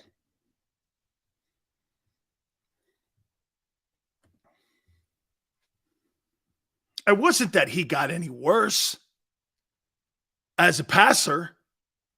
Josh Allen got worse in his decision-making. Don't you understand? Everyone looks at the tangible number and thinks that's progress. I think the less hits you take and the more productive you are when it comes to others around you helping you get to where you need, that to me is the ultimate in improvement. Like if Devontae Smith has another career year and AJ continues to evolve, Goddard has a better year, Swift has a career year, and Jalen Hurts is 3,900 yards, 25 touchdowns, 5 picks, same as a year ago. The Eagles will win 14 games. They'll win 14 ball games. And he took less hits. It's a win. Everyone always wants to put the tangible. Well, let's see 4,500 passing yards and 35 touch. That has nothing to do with this. Not the system they run. As a matter of fact, there is more chance of turnover in the Burrow, Mahomes, Allen, Herbert, Lawrence offenses than in Philly. Because why? Jalen doesn't play high percentage turnover plays. That's not what they do. Yale goes, the defense has to play. Well, until my defense gets ready and I can pick the apples off the tree, what am I going to do? I need 4 10-plus play drives per game to keep my defense. See, it's not going to be about keeping the offenses off the field from the other teams, especially early on in the season. To me, it's going to be about keeping your own defense off the field until it matures. And it'll mature around week 8, somewhere in there. And then by the time you go in that tough stretch run, you should be ready to rock with that defense. 30 points a game? I don't know, Yale. I think they may have to be a little tick above that, 32, somewhere in there, to keep everything at bay. I think you might need 32 points a game in the first half of the season. You might need, in the first 9 games, you might need 32 points a game and 4 10-plus play drives that have time of possession and field position on your side. And then the defense, I think, will be ready by week 10, somewhere in there. And you'd be ready. It's just going to take time. It's just going to – 32 is a lot, but 30, 28 to 30. But I think that okay, look, how many elite defenses, though? If there were elite defenses in the NFC, I would say that 32 points is tough. But when I look at the defenses that are in, it's funny. The tougher defenses, if you thought about it, would you not say that the better defenses in the NFC are in the NFC East? Do the 49ers have a good one? Yes. The Seattle? Yeah, it's a pretty good one. Well, no, I don't know. They were terrible last year. They got a lot of new faces up there too. I do not believe that the Rams have a good defense. They have a phenomenal defensive player. The Cardinals are not good. NFC South, Saints have a good defense. Carolina's not bad. Bucks are, I don't know what the Bucks are. Okay, the North, the Vikings, really? You think the Vikings have a good defense? It'll be improved. It'll be improved because of Brian Flores being there. But, I think the best defenses are in the NFC East. Giants, Cowboys, and Eagles. There's 3 pretty good defenses. So to put up 32 points in the first 9 games with Washington's good. New York's good. That could be a challenge. The season is all going to be on the side of the defense for the Eagles. How well they play this year. It's not going to be about the offense because the offense is going to put numbers up. the offense is going to have statistical career seasons. It's going to be your defense. That'll be your Achilles if it is anything. It won't be, okay? It won't be the offense. All right. Speaking of the East,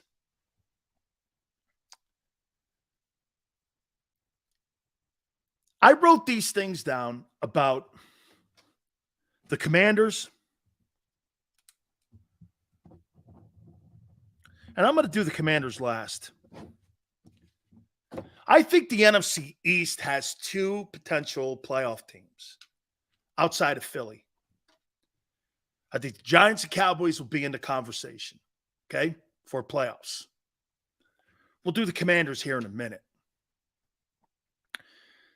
Sharon, Washington's defense, especially in the front seven, is pretty good. We'll get to Washington at the end. Here's my takeaways for the Cowboys as we prepare for camp 28 days from now. Play calling. Mike McCarthy. Is that going to be an issue? I don't know. I don't know what the Cowboys are going to look like.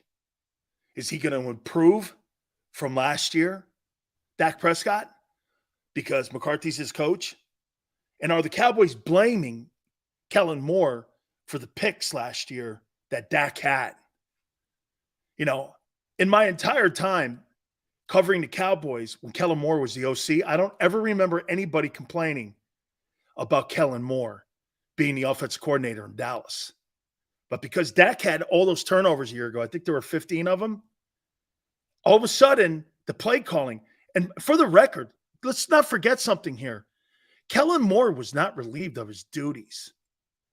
Kellen Moore got the job 2 days later after Dallas ceremoniously, for whatever reason, allowed him to leave. He had told them and informed them that he was leaving for the LA Chargers job.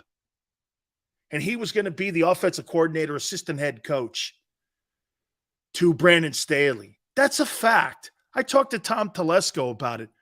Dallas put a rouge out there that they fired him. It's not true. Dallas didn't fire Kellen Moore. They never fired him. Didn't you find it kind of peculiar that Kellen Moore had a job the next day? I don't even think it was 24 hours. Moore was named the OC in Los Angeles. I mean, less than 24 hours later, he was the offensive coordinator in Los Angeles. Could have been mutual, Yale. Probably wanted out. And Yale, can I tell you what I think it is? Kellen Moore knew right away he was never going to be in any kind of position to be a head football coach in Dallas. Nobody in their right mind is going to come off the Dallas Cowboys coaching staff and get an opportunity to be a head coach. The last time that happened, it was Sean Payton. But Sean Payton was under Parcells. Can you name me an assistant coach that's gone on to be a head coach since Parcells left and was in Dallas as an assistant? Everyone knows when you're a coach in Dallas, you're nothing. Dan Quinn probably has as much autonomy. So, you know, I keep hearing these reports that Dan Quinn turned down jobs to be a head coach. I don't believe him. Why in the world would you not take generational wealth? Did you just not see what the guy in Arizona just did? This guy's got 3 years of $9 million a year coming his way, and he's not even coaching. Oh, I think he's the OC somewhere in some college now. I mean, why in the world would you say no to that? But you want to be the defensive coordinator because you think you're going to be what, the head coach in Dallas? So Kellen Moore probably went like this: I have no chance of being a head coach here. Now, he was offered the Boise State job. I know that. And he turned it down because he wants to be a head coach in the NFL. But if they can, to me, I think Kellen Moore could be the next head football coach of the Chargers. That's why I think the Spanoses and Tom Telesco hired him, because I think he could be the next head coach. I think you're looking at the next head coach of the Chargers, Kellen Moore. Okay? I do. I think he has a shot there. So Mike McCarthy, play calling? Who runs the team? So do you really think that Mike McCarthy has the propensity to be able to run a Dallas Cowboy team with Jerry Jones as the face of the franchise and Dan Quinn doing whatever he wants on that side of the ball? It looks like two teams in one building. You have the team Dallas defense and you have the team Dallas offense.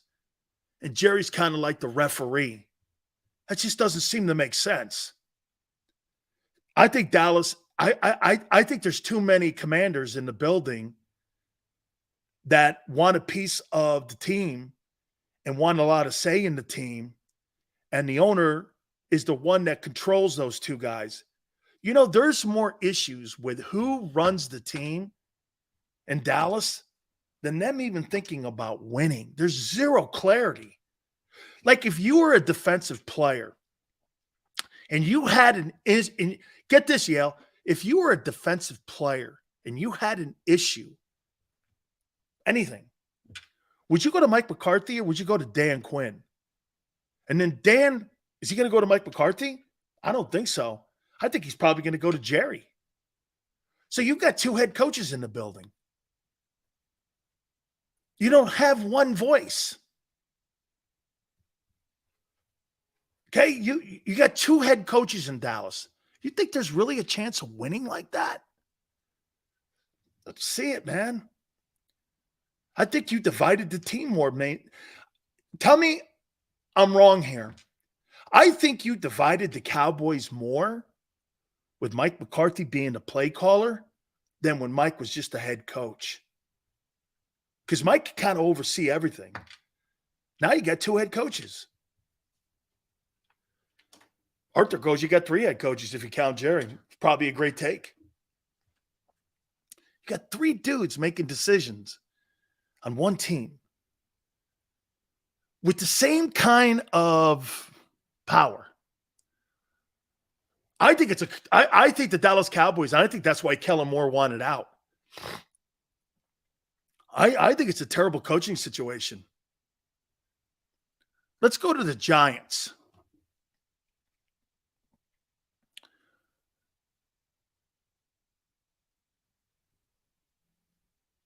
The Giants have zero deep passing game. There's no downfield plays. I must have watched about 7 of the Giant games last year. Maybe one of the most inconsistent offensive lines. They lost their center this year too. But do the coaches or anyone in New York know that they don't have a deep passing game? They have no deep passing. There's no deep passing game. How in the world are you going to count on a – this is what I would do to Daniel Jones. I'd shrink the box because I don't fear your deep passing football team because you don't have one. I'm gonna man up on Waller. Your wide receivers are not anything to fear. I'm going to single coverage them. And this is probably why the Eagles dominate them every time they step on the field with them. They don't have the personnel to handle the Eagles. The Eagles do not fear the Giants' deep passing game. They don't have one. How are you supposed to keep teams honest if you can't throw the ball deep? In a league that is set up for you to throw deep. The Giants, I mean, here's what they do. They're RPO and like dump off. There's no chance of winning anything with that. I mean, getting DeAndre Hopkins on the field, you would have thought would have been an essential thing that they would have tried to have done. but they're not even in the conversation to try to bring the guy in. Saquon Barkley, man, is not going to help you win games. A receiver or a deep passing game will help Saquon Barkley win games. Here's what I do. Well, you got a back you're paying $10 million to. You got a quarterback that runs the RPO and can't throw deep. What do you think I'm going to do defensively? I'm going to challenge you. I don't believe you could beat me deep. So I'm going to beat the shit out of your back. And I don't think your offensive line outside of that left tackle is really anything. I don't think you can beat me. I'm going to beat your ass at the point of attack. And I think they've got, I don't think they see, look, here's what Philly does to you. Philly can run the ball, Philly can pass the ball, and they can throw on the seam with Goddard. And now they've added a component in there where maybe that back catches some passes out of the backfield. Okay? And the quarterback is dynamite on third and long when it comes to him deciding whether to take off up the field. I'm telling you, man, one thing about Hurts, I'll tell you Hurts' two most devastating plays last year were this: the quarterback sneak and him on third and long. They could not contain him. How many teams contained him last year? None. Dude, he got a I tell you this, guys, all the time. I don't know how many times I came away going like this. Jesus criminy, man. It's 3rd and 11, and I believed he was going to get it before the ball was snapped. Galloway is a deep threat? No way. No way. Didn't it become this after a while with Hurts on 3rd and 8 or 3rd and +9? If he didn't get it, you were kind of shocked. Shit, man. I'm shocked. Dude, I don't know how teams weren't looking at that in the second half of the season going, hey, dude, this guy at 3rd and 8, if you don't set the edge, and to someone's point, I think it may have been JM, to someone's point, if you don't set those edges against Hurts, he'll destroy you on 3rd and long on them runs. You have to set the edges, which means what? You have to stay focused and disciplined. You know how many players don't stay focused and disciplined on setting the edge? You don't understand what setting the edge is, right? It's not letting anybody on your outside shoulder. And if you got the wide side, to me, what I used to do, if you got the wide side to your left and you're on the left defensive side, because of Jalen Hurts, you might want to cheat a little. What happens when you cheat a little? That's when Kelsey knocks you on your back. Or Dickerson's got you and you're on your back because Dickerson's in your face when you start cheating. That's why it's so tough to play against that front. Is because when you see the wide side, and they set it up this way, the Eagles. When you set the edge on the Eagles and say the wide side's to my left, and I'm playing left defensive tackle, and I know this, don't let him get on my outside shoulder. Why do you say that? Don't let him get on my outside shoulder. And that's to the wide side of the field.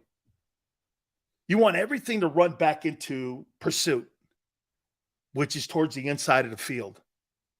You want plays running back to pursuit. So you want everything to turn back in. You watch the majority of those 3rd downs, Hurts is getting out of contain, and he's getting out in open space. And he's out there, and the only thing you see is the corner. There's not even free safety help on him.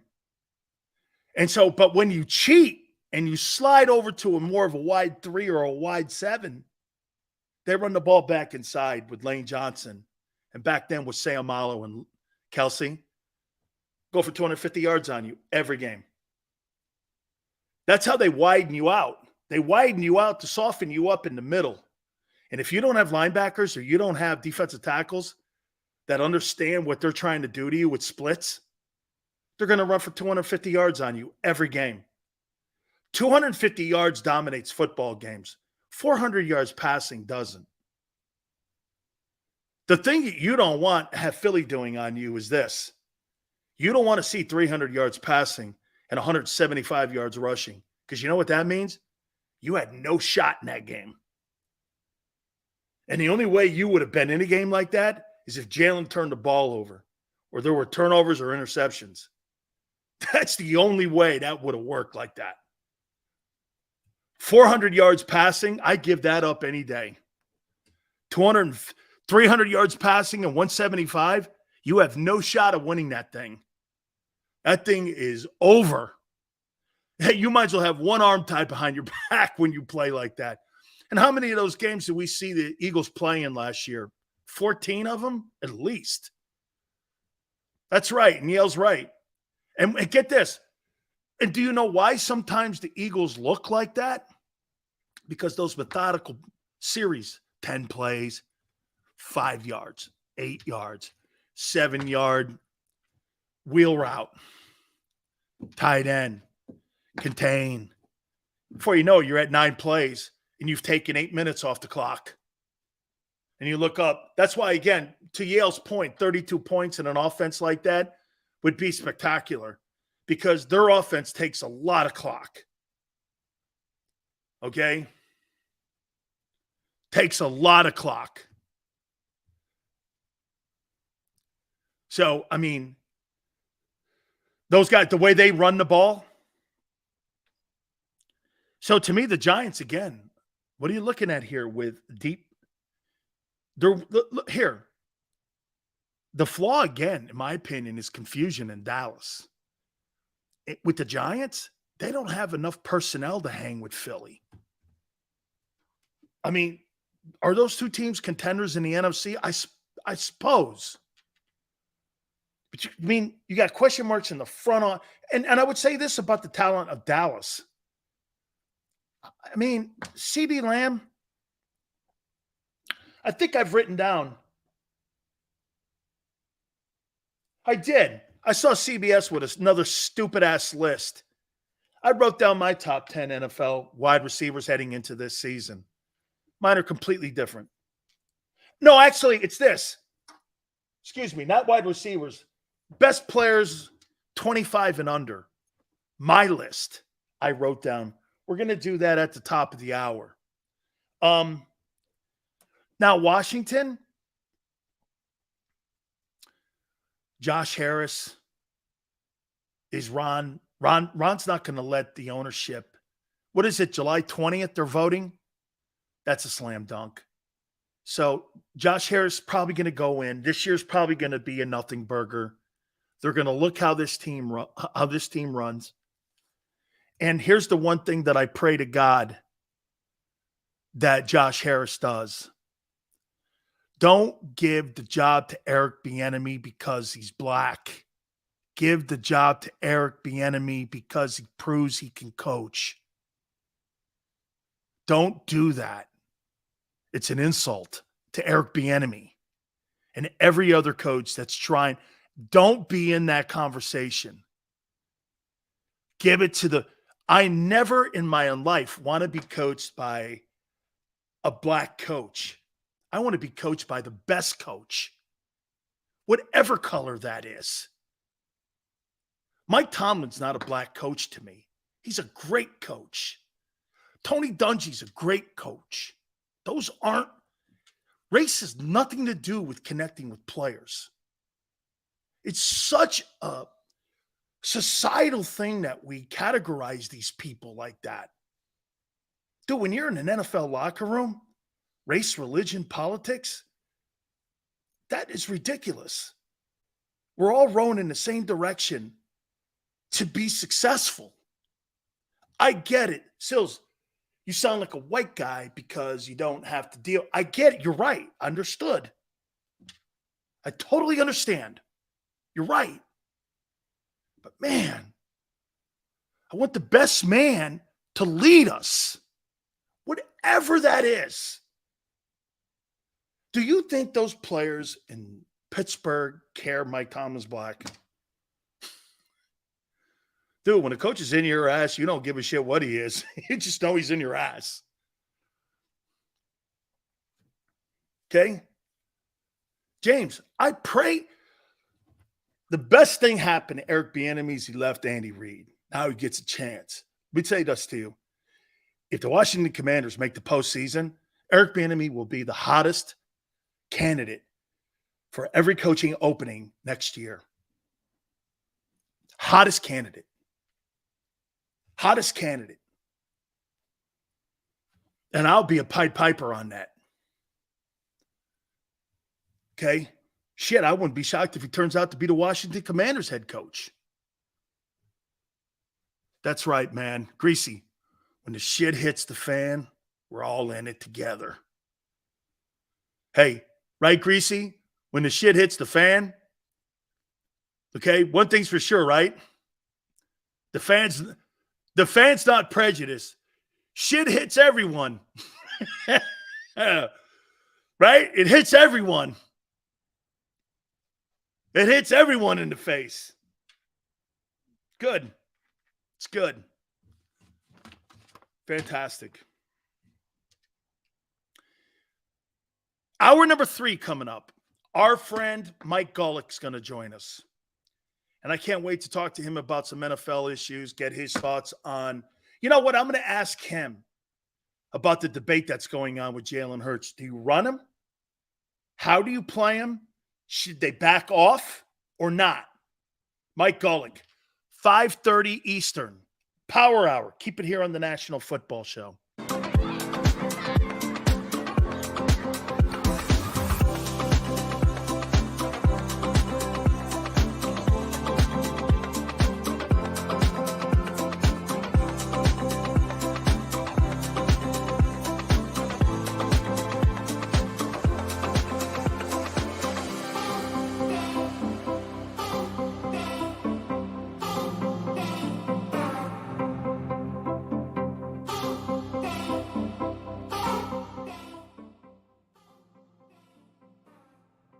Heading down the shore. Have a ball once more. Here, imaginations run wild and time stands still. Because here, you can find the best of the Jersey Shore, all on one 5-mile island. So leave the old you behind and get lost in the woods. Wild, wild, wild wood days.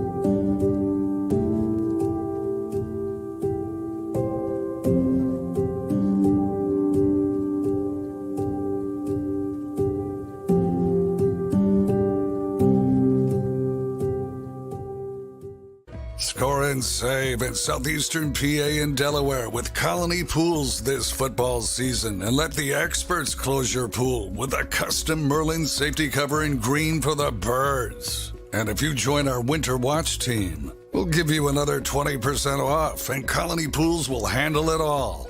Keep your tiles on your pool, not in your pool. Fly with Colony right now, Birds fans. Visit flywithcolony.com.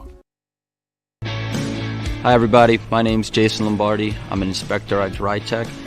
At DryTech we offer 3 major services, the first one being basement waterproofing. The second service we offer is foundation and structural repairs. And then the third service that we offer is mold remediation.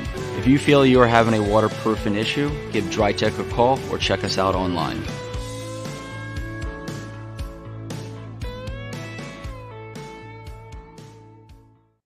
EAGLES, Eagles.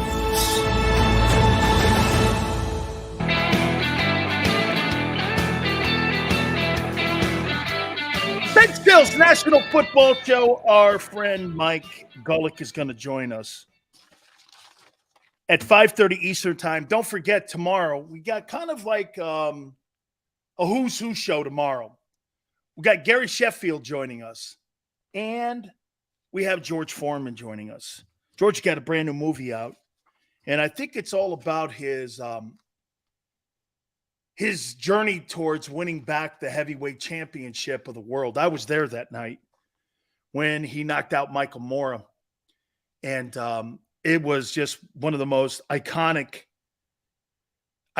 moments I will ever remember being in that building at the MGM Grand Garden, was being there and watching George Foreman knock Michael Moore out. Unbelievable, man. And Gary Sheffield, be ready, man, because you don't know what Chef's going to say. You know he's related to Dwight Gooden. And Gary Sheffield, I believe he's from Tampa because that's where I met him. And I met him when I think he was playing with the Yankees. And we would get him on the program. And Sheffield just loved the show, man. He loved coming in there. He would bring Dwight Gooden in.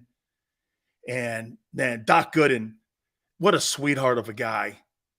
Love Doc Gooden. A lot of demons in his life. And I've never seen anything like it. Davey Johnson was a friend of mine as well. And I got a chance to be friends with Strawberry and Dwight Gooden when I was in Tampa. And those guys, I believe, if I'm not mistaken, I think their minor league is Port St. Lucie. I think that's where the Mets are. And they would stay in Tampa for a little bit. But absolutely, man, just really an iconic guy, Gary Sheffield. His kid's a pretty good ball player too, by the way. So hit the like button. Mike Golic will join us, Port St. Lucie. Thank you. Thank you, Jesus. Mike Golic will join us at 5:30 Eastern time. That'll be at the bottom of the hour. Now, I agree with many of you guys. I think CBS does it. They have it in for the Eagles. And I think the reason that they have it in for the Eagle players is because, in my opinion, I think that they know that they get more clicks on Dallas Cowboy content. Don't you notice that all the national shows have Cowboy stuff, New York stuff, the Jets, shit like that? They don't really have. How much content do you see with Philadelphia Eagle content? Here, look at this. How much content do you see with the Bengals? How much content? You know, the Chiefs are the story. But, dude, I could tune on any show, and it's Cowboy content. And the Chiefs are in a dynasty run. It's a dynasty run. And but okay, JM, Fox doesn't cover the Eagles. They cover the Cowboys. They cover the Dallas Cowboys. Fly goes, I see a lot of Eagle content. Really? Where? What Eagle content did you see today? What possibly? The entire Undisputed show is like a pregame show for the Cowboys. It's like a pregame show. And for the record, Tony Romo's on CBS. Troy Aikman's on ESPN. Moose Johnson's on Fox. Jimmy's on the Fox network. You got all these Dallas Cowboy guys that are all over the networks. See them everywhere. You think they're going to be partial to the Eagles or the Cowboys? That's like asking Derek Jeter to put that jersey on the other day that Big Papi gave him that had Jeter on it, but it was a Red Sox jersey. Not doing that. All right. Well, okay, great. You found something. Congratulations. All right. I wrote down the top 10 players in the National Football League, in my opinion, okay, that are 25 and under. Here's my guys. I don't believe CeeDee Lamb is better than Devontae Smith. I just don't. They had him down there at 10. He's not on my list. I got Devontae Smith at 10. Philadelphia. He had 90-plus catches, 1,100 yards, and he was the second option. How about this? Let's do this. If Devontae Smith was the number one option in Dallas, how many catches and how many yards do you think he would have projected out in Dallas if he was the number one option last year? What would you think his numbers would look like? Let me write it down here.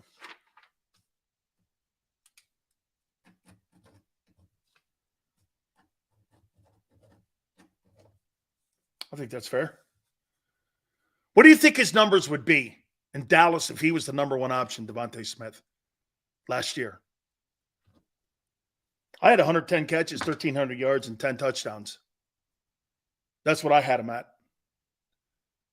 Because I don't think CeeDee Lamb's better. And CeeDee put up pretty much the same kind of numbers. I think Devontae in that offense would have put up the same numbers that he did.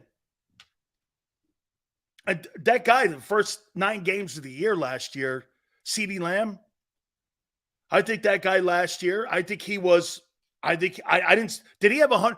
Did CeeDee Lamb even have 100 yards in the first 9 games of last year? I don't remember that. At number 9, I got Tristan Wirfs, Tampa Bay offensive tackle. I know he was injured a year ago. He is a spectacular player. Right now, I would have to say that Tristan is probably better. He's better than Jordan Mailata. Okay. But Mailata has, see, what makes you know this? He's better than Mailata. But Jordan Mailata has so much room to learn. Dude, he's learning the position. Not just learning the technique. He's learning the position. Dude, Wirfs is an all-pro. He's a superstar player. You're wrong. He's not better than him. Okay? He's not. He's not a better player. Nobody in their mind would think that Mailata is better than Tristan Wirfs. Nobody. Only in Philly.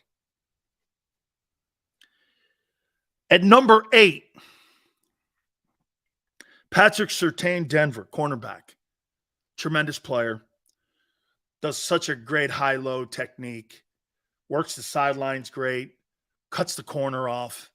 Has like closing speed. Such a good football player. One of the better Nick Saban players, too. Okay? Really, really a tremendous player. See, CBS has this crazy list. I don't.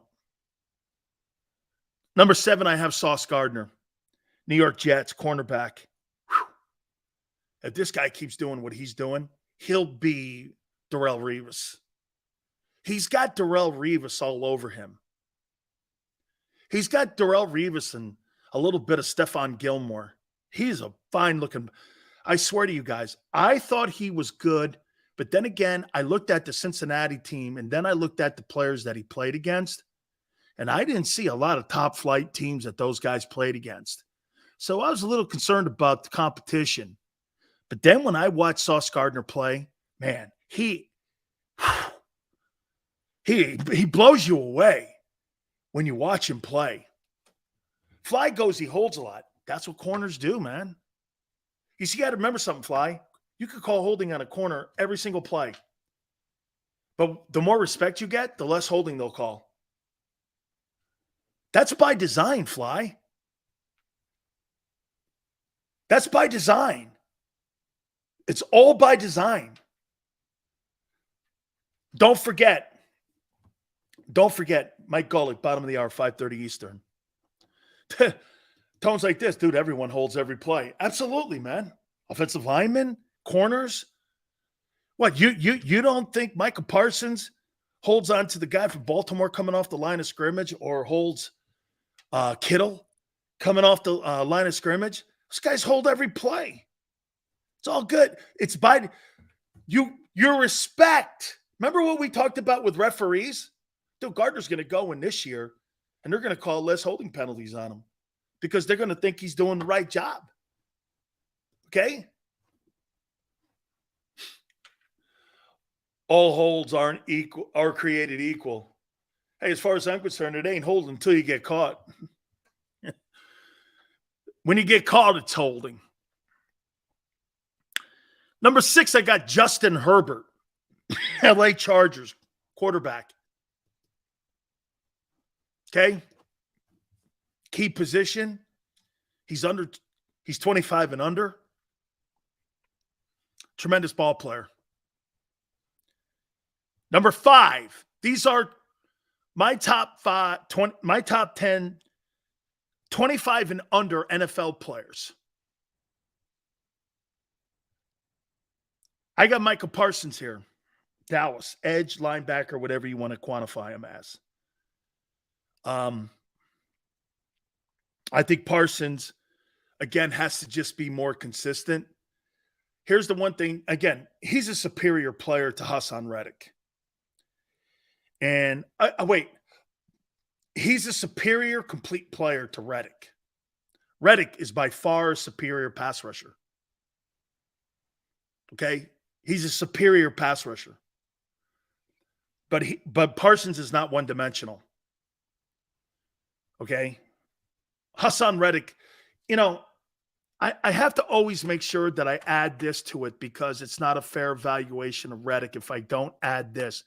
The one component, though, he may not be the best tackler. He may not be the best cover guy on tight ends or backs. But the one thing that he does do exceptionally well, he's around the ball a lot. And he does create turnovers.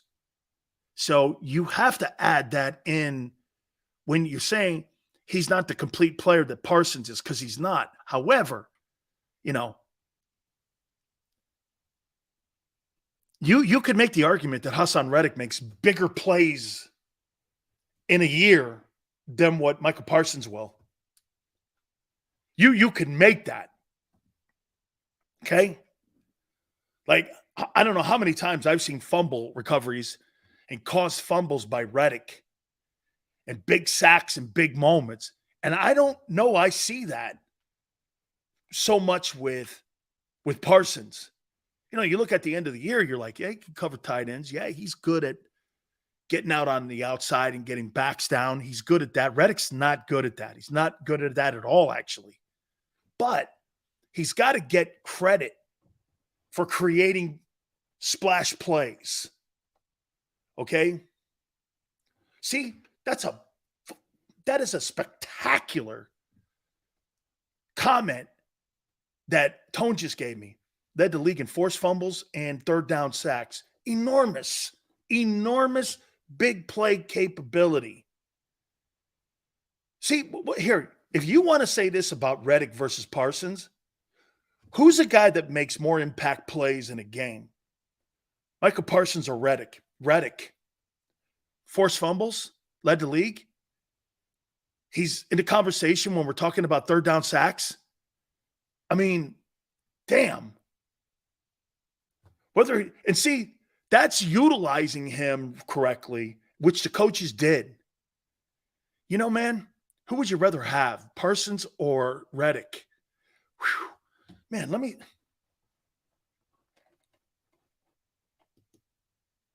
Reddick led the NFL in third down sacks and led the league in forced fumbles. Man, that's goosebump shit. That is really special. That's a special dude, man. How many years does he have remaining on his contract? Is he coming into the final year of his contract? Is this the final year of his contract? Did he sign a 2-year deal or a 3-year deal? He signed a 3-year deal. He's entering the second of his third. Would you address giving him a raise? Add a year on? How old is he? I'd like to know how old he is. God dang. So let me get this right. He led the NFL in third down sacks, forced fumbles. This is the third year in a row that he's had multiple years in double-digit sacks. And he's 28. Wow.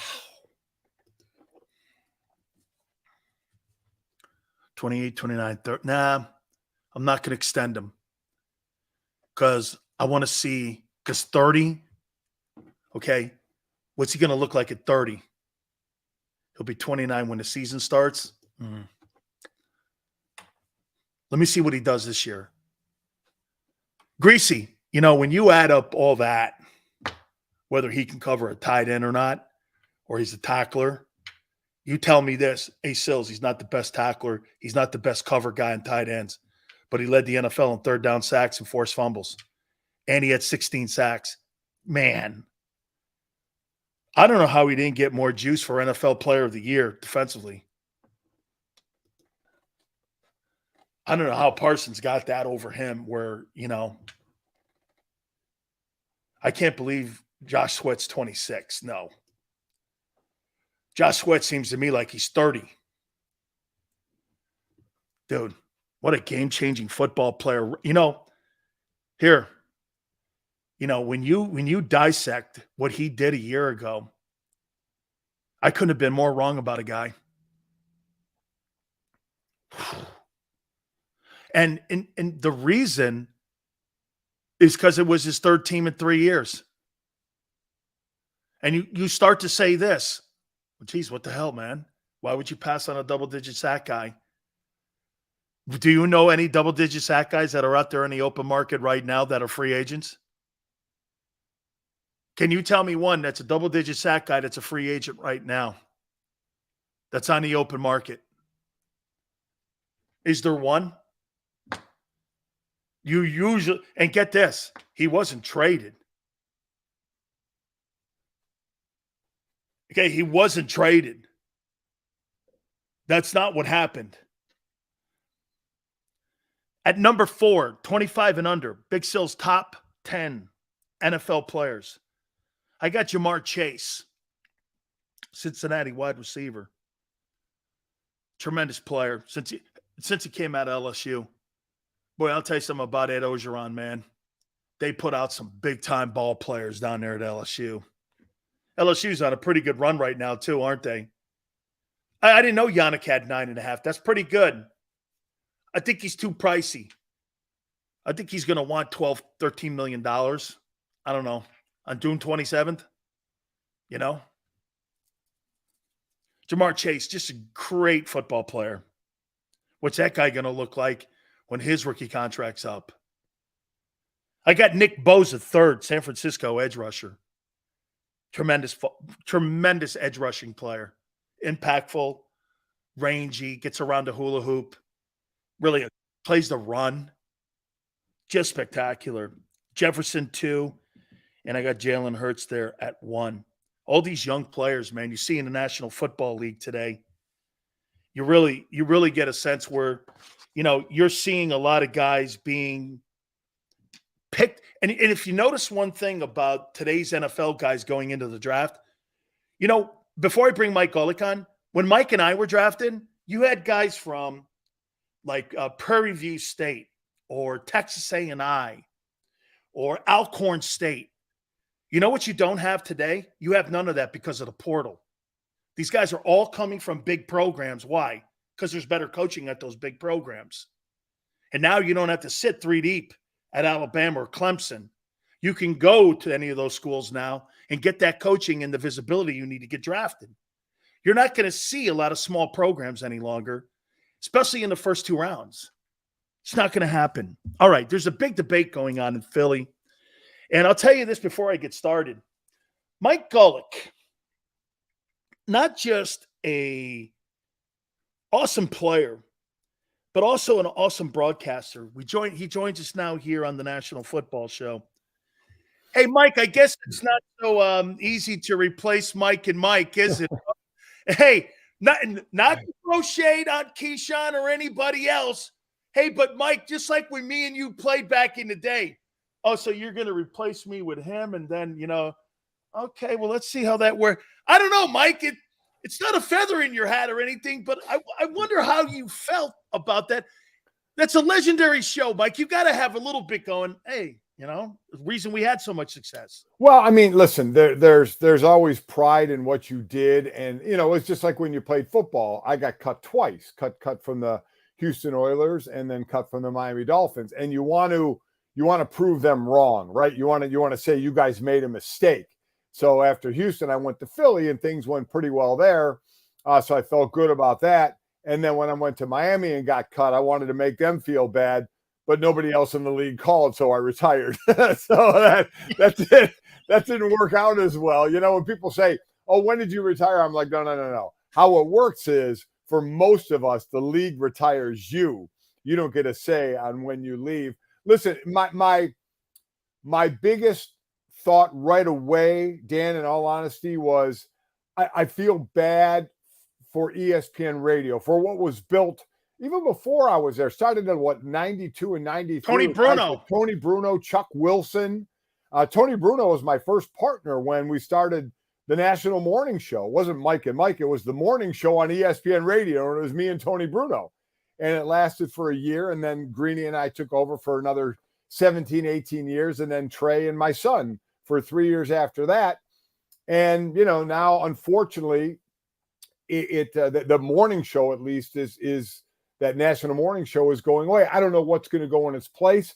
So there really isn't. I'm kind of too far removed from it to say, oh, good, this is what you get for stopping our show. I'm past all that. I didn't want Mike and Mike then. We've talked about this before, but it did, through the circumstance that it went through, and it's fine. You move on, because the one thing I will say is when I got cut from Houston and went to Philly and wanted to show Houston you made a mistake, though in all honesty, I didn't think a lot about Houston. It's not like I was watching Houston saying, oh, look how they're struggling. I was worried about being in Philly and playing well there.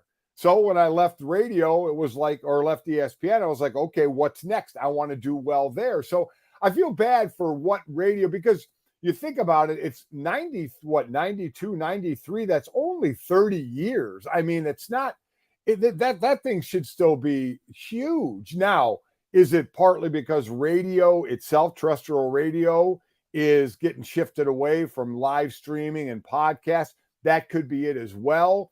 Is it tougher to start a show up like those guys had to start it up during COVID, by the way? I mean, those guys had one arm tied behind their back, having to start it up in COVID, couldn't be in the same spot.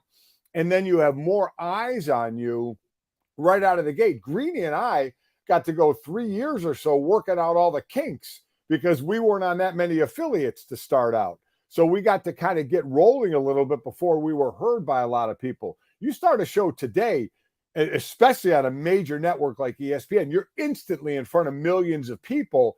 So you get that initial reaction. And I think it was made tough on those guys, given the circumstances. In all honesty, if there's any blame to be put on it, I would look above to management, a couple of people in management who have kind of, unfortunately maneuvered ESPN radio in the wrong direction.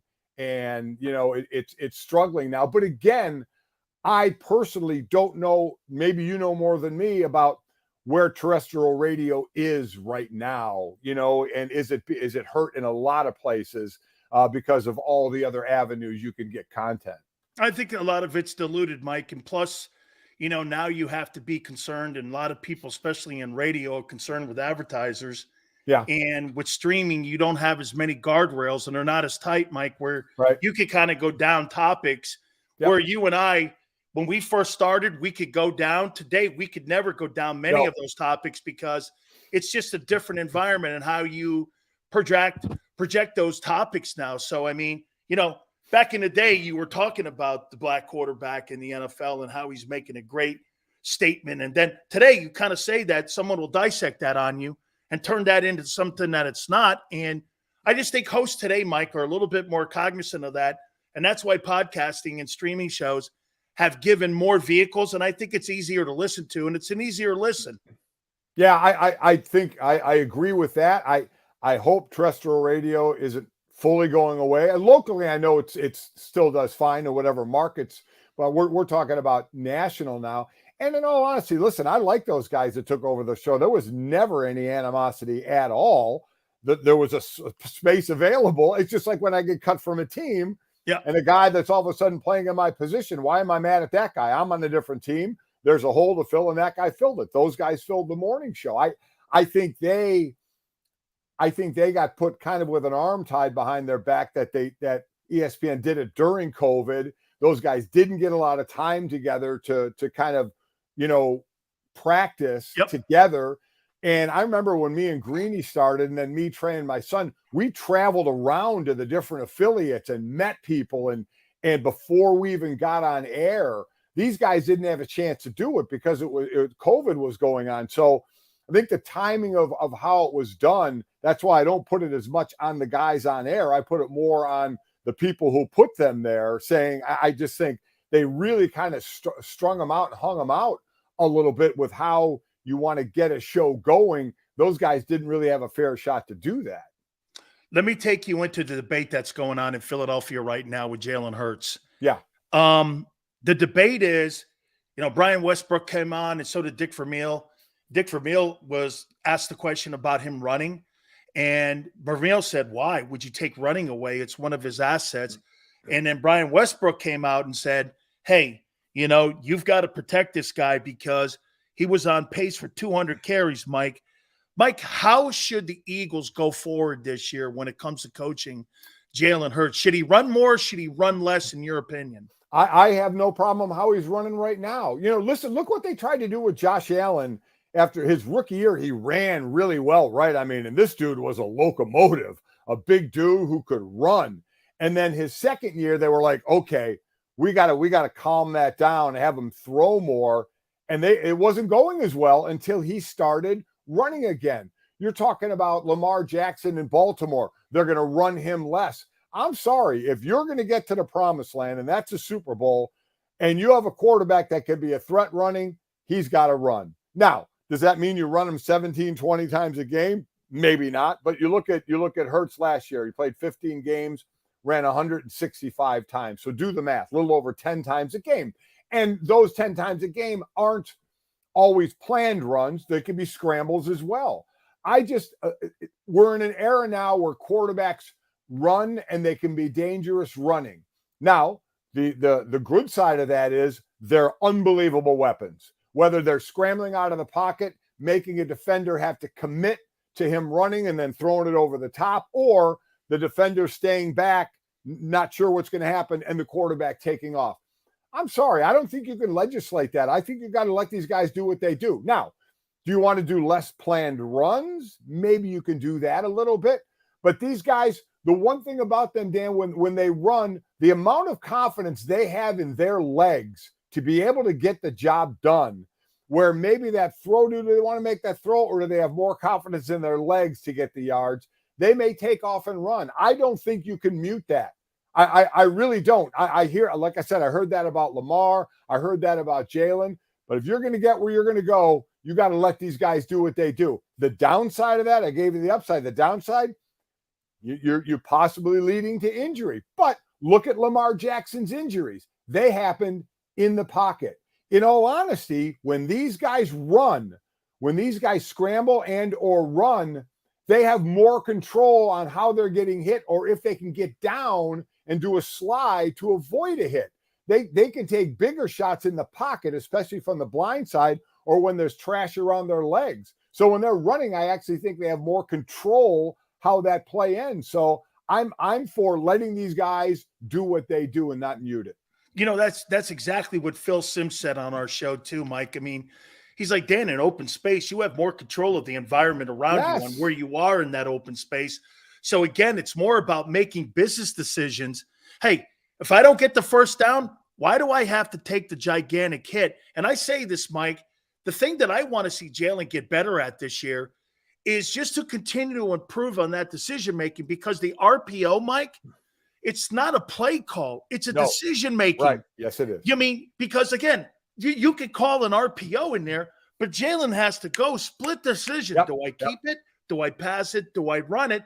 So you take progression reading completely out of the play, Mike. So, I mean, it's about him continue to improve on his decision-making more so than even improving on his passing technique. Is that fair? Yeah, no, I agree. RPOs are a different world. RPOs are a read, and listen, you know immediately if you made the wrong read, right? I mean, that's the one thing about it. So you know who he's reading, you know where the read is, and you have to make so it's a quick decision, and is it the right decision? You know, and I don't know what the percentages are, or sometimes you make chicken salad out of you know what. If you don't make the right read, that's another positive thing about having a quarterback that can move. But yes, that is exactly what an RPO is. You're making that quick decision that you have to live with, and you hope you're making it more of a right decision than a wrong decision. Mike, do you think Dallas and San Francisco have closed the gap at all on the Eagles in the NFC? Well, I think San Francisco is right with Philly, maybe even more as far as roster on paper. Again, we don't play on paper, so you can only take that so far. But where's their biggest question mark? It's a quarterback, right? You got Brock Purdy now coming back from an injury, basically looking to get a leg up already. They're going to give it to him on Trey Lance at some point. And again, this isn't Trey Lance's fault. He's gotten injured because we still don't know. You traded up, you gave up assets to get him number 3. And the hardest thing for any coach and or GM decision maker to do is admit you made a mistake that high up. So a lot of people would think, well, they're going to give Trey Lance another shot. I don't think they are. I think Brock Purdy's the guy, and if he's healthy, Brock Purdy's going to be the guy, and I don't know what's going to end up with Trey Lance. But it's pretty interesting with a Sam Darnold there and a Trey Lance. They're both really high picks, and then you got Mr. Irrelevant there, Brock Purdy, as really the guy who's going to lead that team. But their roster is incredible. I would say them more than Dallas. I think Philly still has a good lead on Dallas. Dallas has some holes to fill, and some depth things as well, which every team worries about because you worry about injury. Philly last year, 2 years ago, they had O-line injuries that hurt them. Last year, not as much. That certainly helps because it's the best O-line in football. So I think San Francisco is close to them, a wider margin at the quarterback position in favor of Philadelphia. And I think Dallas has a little ways to go. Mike, do you think that the rule changes in the NFL is part of the reason why we've diminished the running back position in the game today? Or do you think it's just an evolution, or do you think it's a cycle right now that we're in where wide receivers, tight ends are just, or do you really believe because the fullback has almost completely been extinct from the National Football League. When you and I played, that was a major component of the game. Yeah. You know, the Jerome, I mean, the Natron Meanses of the world and those guys, there's none of those guys in the sport outside the guy in San Francisco. I mean, what's happened to that position, Mike? Well, the one thing you do see fullbacks now, not only they lead block, but they can catch the ball out of the backfield. So that's something that's changing as well. It's one of those things, Dan, we talk a lot about when something comes back, like when are the flare, bell-bottom jeans coming back, and I don't know if a dominant running team now, tough to say because we still kind of have one in the league, or have for the last couple of years in Tennessee, right? Yeah. With Derrick Henry. Yep. I mean, Derrick Henry, that's a running team, and then they pass around it, but they only get so far and they can't get over that hump. It's a throwing league now. Running backs have to be of the versatile issue of running the ball, blocking, lining up in the slot, lining up wide like a wide receiver, looking for the mismatches in the passing game. Running is now, it was always running to set up the pass. Now, a lot of times it's the other way around, that if you can spread a team out and then run the ball, that's kind of what you do. A lot of times outside of short yardage, you see, say, we're going to line up, we're going to run the ball. We're going to run the ball so much our O-line can go to the line of scrimmage to say, we're running the ball right at you and still do it. Hell, when I played, when we played Washington or we played Dallas, my God, that's what you had Emmitt Smith, you had the Hogs in Washington. It was a slugfest. It was running to set up the pass. I don't think we're ever going back there. I think this is a more open game. The rules have opened it up that way. The rules have opened it up against our side of the ball, the defensive side of the ball, with how you can cover someone, where you can hit them, how you can hit them. So it's opened it up for more big plays and high scoring, because that's what the league wants, because that's what they feel the fans want. So I don't ever think we're going back to that 3 yards in a cloud of dust. Two last questions for you, Mike. You think Dak Prescott in Dallas is over or underachieved? Well, boy, that's a good question. I mean, they had the best O-line in football for a couple of years, and that's kind of on the downside. Yeah, one of the best backs in Zeke, and now he's probably not even going to be there. So I would say not winning with what they had at times, and now that are gone from that team, they probably underachieved. You know, we saw what they haven't won a Super Bowl in so long, and that's Jerry Jones. Obviously, all owners want to win, but some owners, let's be honest, can be more concerned about the bottom line than the product on the field. Jerry Jones is a guy, he wants the Super Bowl, no doubt about it. So, I would say they probably underachieved a little bit. It's getting to some interesting times with Dak Prescott now. Here is the last one here. Now, I saw Aaron Rodgers at a Let's Get High convention. Yeah. And now, I mean, he's hanging out, and, the impact that he has on the Jets. There he was petitioning for shrooms in the NFL. I don't know, Mike. I mean, I don't know where we are with this. I mean, what's your thought process on his impact with the Jets? Look, I've said this before about him, Mike. I think he's the best thrower of the football I've ever seen. I mean, listen, he's one of the most accurate guys I've ever seen throw a football, ever. If you're a receiver, you hit your knees every night, saying thank you, that I have a guy that's going to not only give a completion, but put the ball on me where I need it, or so I'm not going to get smoked, or I can continue running after the catch. Listen, he's going to, we know his personality, whether it's, living in the dark room or, the psychedelics and doing shrooms. I mean, he's kind of that eccentric dude hosting Jeopardy. That's kind of what he likes to project. But the bottom line is Jet fans want him to be a great quarterback, right? That's what they want. And in Green Bay for a couple of years, they were 13-3 and couldn't get to the Super Bowl again. He's only got, the one Super Bowl. And then last year, they lose the last game when they had everything riding on it, and they couldn't win it against Detroit. I called that game for Westwood 1. So the Jets are sitting there looking pretty on defense. They're building some ammunition around him. I love Breece Hall, love him. Now, coming back from an ACL is tough. I think he hurt it in week 7. He was going to be the offensive rookie of the year, and he hurts it in week 7. So how good is he going to be? Maybe you get a Dalvin Cook for this year to help with that, because it's tough to think Breece is just going to be right at 100% and ready to go. Running back, I think Adrian Peterson threw it out askew for everybody when he came back in like 7 months from an ACL. That's not the norm. It's not the norm. So they're in a position to do well. Well, I know when they sign them, people saying, oh, they're the favorite. No, they're not. They're not the favorite, but they're a lot better off than what they had with Zach Wilson at quarterback. And they have a defense that's going to keep them in every game. That is huge. So now you'll be in close games and you have Aaron Rodgers with some weapons at quarterback. The only problem is you're in a pretty tough division. That's for sure. Mike, in closing, could you imagine the Gang Green group with Buddy Ryan and Randall on Hard Knocks with all you guys? I thought when I saw the Jets got named the Hard Knocks team, I was like, when you were so awesome to do this today, I'm like, can you imagine Jerome and Reggie and all them guys on Hard Knocks? I could not. Outside, and the good thing is, then when they replay it on HBO later at night, they don't beep anything out. So outside of Reggie, there would have been so much cussing in that thing, and it would have been wild. I don't know if there's a team that had more A personalities on it than that team. And I think one of the best things would have been if Seth Joyner wasn't in a good mood and the camera tried to be on him, the look he would give them and then the threat he would make to them if the camera didn't get out of his face would have been priceless to see.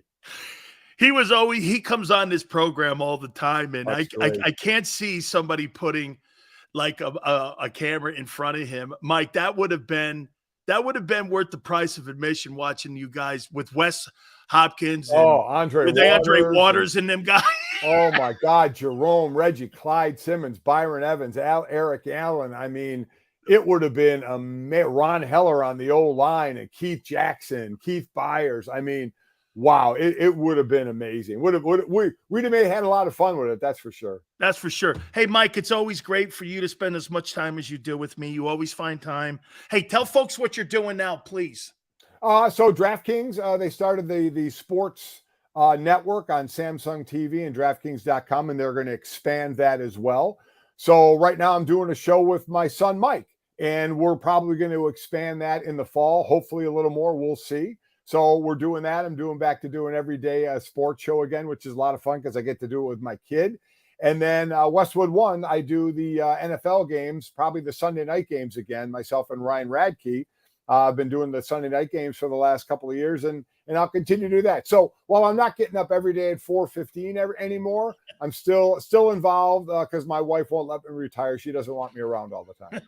Another Notre Damer. 2 Notre Damers in the house will never quit. That's for dang sure. That's it. Actually, 3 Notre Damers with your boys. Yep. Hey, and daughters. Yes. By the way. Right. And daughters. Mike, thank you so much, my friend. I really appreciate it. You got it, Dan. You bet. That is Mike Golic. Make sure you check him out over on Twitter, too. And make sure you catch him out, too, this coming fall. What an absolutely spectacular guy. Please hit the like button. Keep it here on the National Football Show. Do you stream on a Roku, Fire Stick, Google TV, or Apple TV? Now you can watch 6ABC 24/7 with the 6ABC Philadelphia streaming app. And the big story on Action News. Search 6ABC Philadelphia and start streaming today. Go to get your game on. Go for the beers. Go for the cheers. Go for the hit and the hits. Go for the stakes and the stakes. Go to get your parlay on. Go to get your party on. Go for the scene. Go for the screens. Go for the gallery. Go for the win. Go to Ocean. Visit theoceanac.com to plan your visit. The greatest fans on earth. It's a bold statement, but would you expect anything less from Philadelphia? 58 years of heartache creates a toughness, a grit, a resolve not found in most. Sure, our prayers were answered, but now that we've had a taste, we're looking for more. Pondley Hockey, official partner of the Philadelphia Eagles.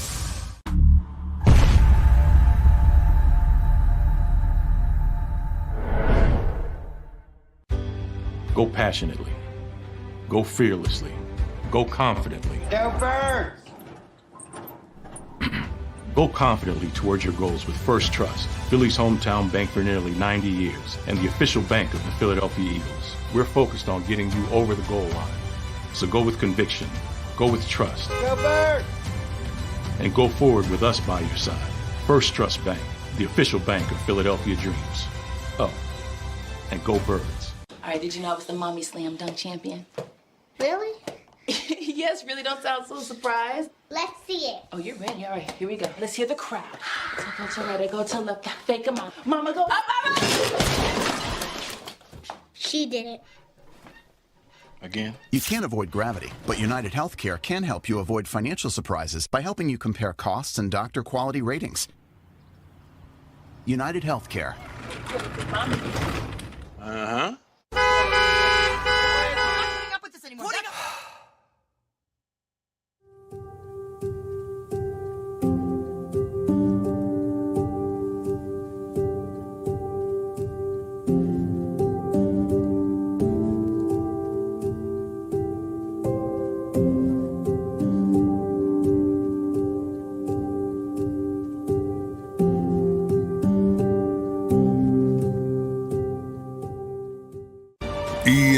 EAGLES, Eagles.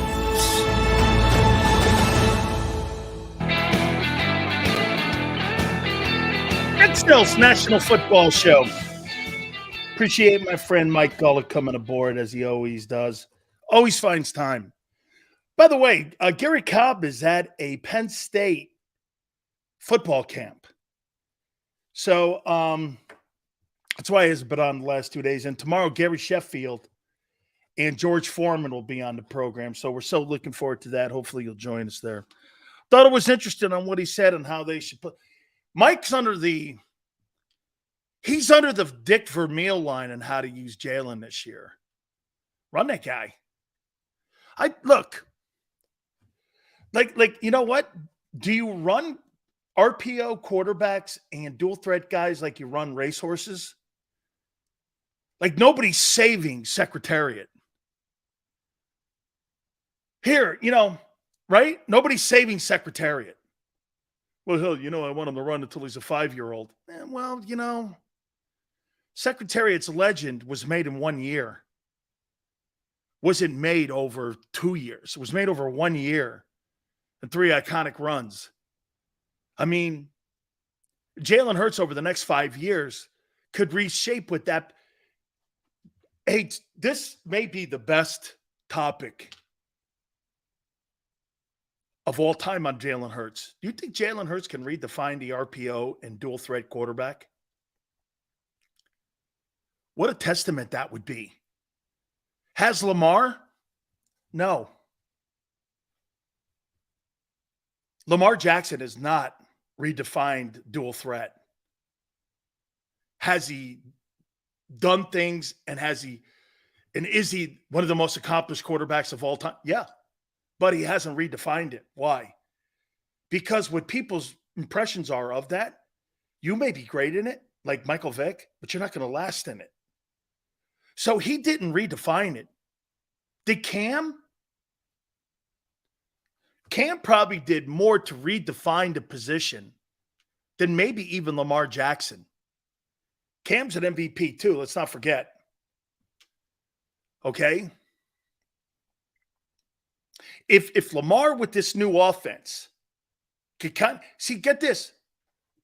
Nobody's talking about putting a new offense in for Jalen Hurts. Why are they putting a new offense in for Lamar Jackson?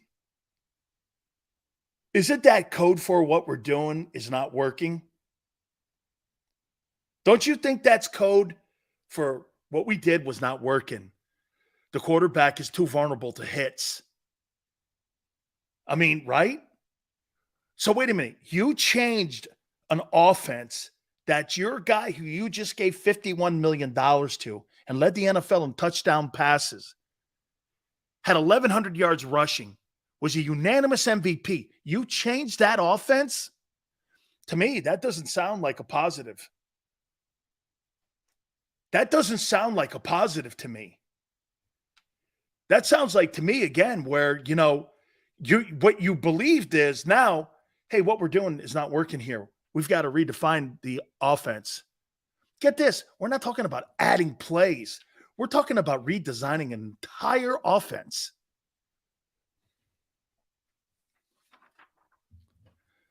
Yeah, Cam was bigger. Okay, but still, yeah. They're ripping apart the entire offense. Okay, they're ripping apart the entire offense that he had massive success in. I mean, could Jalen be the one that redefines it? Dude, again, his situation, in my opinion, his situation is a little different because if he could play exactly like he did a year ago, just getting less hits. If it isn't broken, don't fix it. But it is broken. They are fixing it in Baltimore. And they've won a ton of games. They've won a ton of games in Baltimore. Ton of games. The impact, I thought it was interesting what in Philly, okay, the impact of Aaron Rodgers in New York will be what this year? Hey, by the way, do the Jets make the playoffs?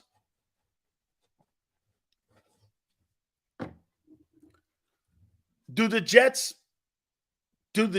make the playoffs?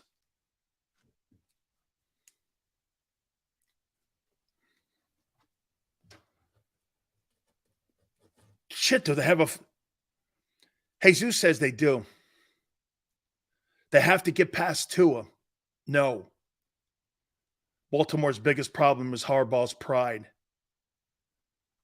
Ray, I think he's done marvelous things with him. I think John Harbaugh's a great coach. Nope, Rodgers will get hurt. Whew. Wow. Because of the O-line, JM? Philly 4x4 is right, man. Philly 4 for 4. The Jets schedule the first 2 months, brutal. And H. Rodgers doesn't change the Jets' fortune. Tua won't survive the season. How you doing, Speed? Here's what I think of the Jets this year. The question is not going to – here, the question for me is not going to be the Jets in the front end of the schedule. The Jets, for me, is going to be the last month and a half of the year of the schedule. Will they have enough depth, and will they have enough health? I think they got a bunch of star players on that team, but I do not believe they're deep. And get this, their O-line has not been addressed. Their O-line is not very good. Okay? I mean, they got some players in that O-line that are decent. But, you know, to me, you're going to have to move Rodgers around a lot. You know, like he did early in his career in Green Bay, you're going to have to spread him out. Because their line, man, I mean, you guys are talking about the health of Rodgers. I think JM's right. We're talking about one of the worst units in the league when it comes to O-lines.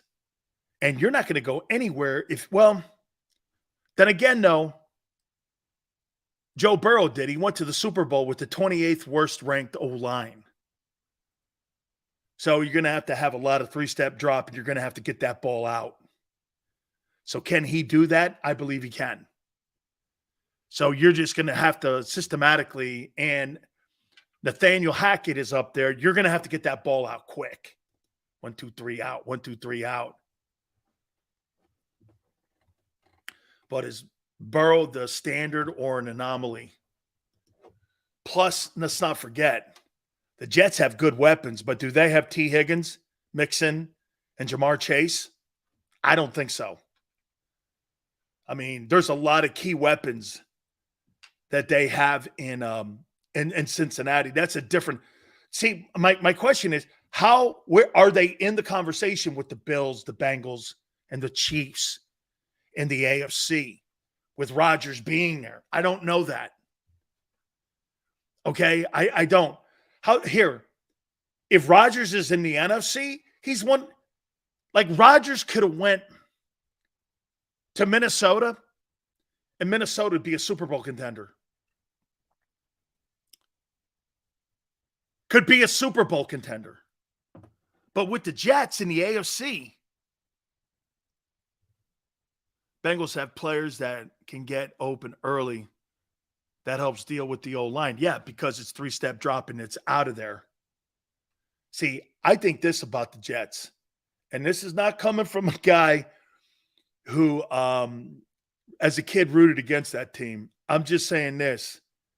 I think they make them better. I think they make them competitive. I think it's a tougher game. But at the end of the day, in a very packed AFC, I don't see it. I don't see it. I mean, look, are they better than the Chargers? I don't believe they are. Are they better than the Bills? They're not. Are they better than the Bengals? They're not. You think they're better than the Jags? They're not. But because, of course, they're New York, everyone's assuming, and because it's Rodgers, he's a storyline. Okay? Hey, to close it up, when I talked to Mike, can you imagine Gang Green with Jerome and Seth doing Hard Knocks? Can you imagine those guys doing Hard Knocks? Could you imagine Buddy Ryan talking about Norman Brayman on Hard Knocks? Holy shit. That'd have been one of the highest rated television shows of all time. By the way, it's got to be HBO's longest running series, right? It's 22 years now. Hey, thank you guys. Tomorrow, Gary Sheffield will join us along with George Foreman. Looking forward to those guys. Want to thank Mike Golic. Please go back and watch the interview. Mike was spectacular. Thank you, Xander, Big Joe. Tone, keep up the great work. Your contribution to this show is so priceless. We appreciate it so much. 3 to 6 tomorrow, and we'll catch you on the flip side.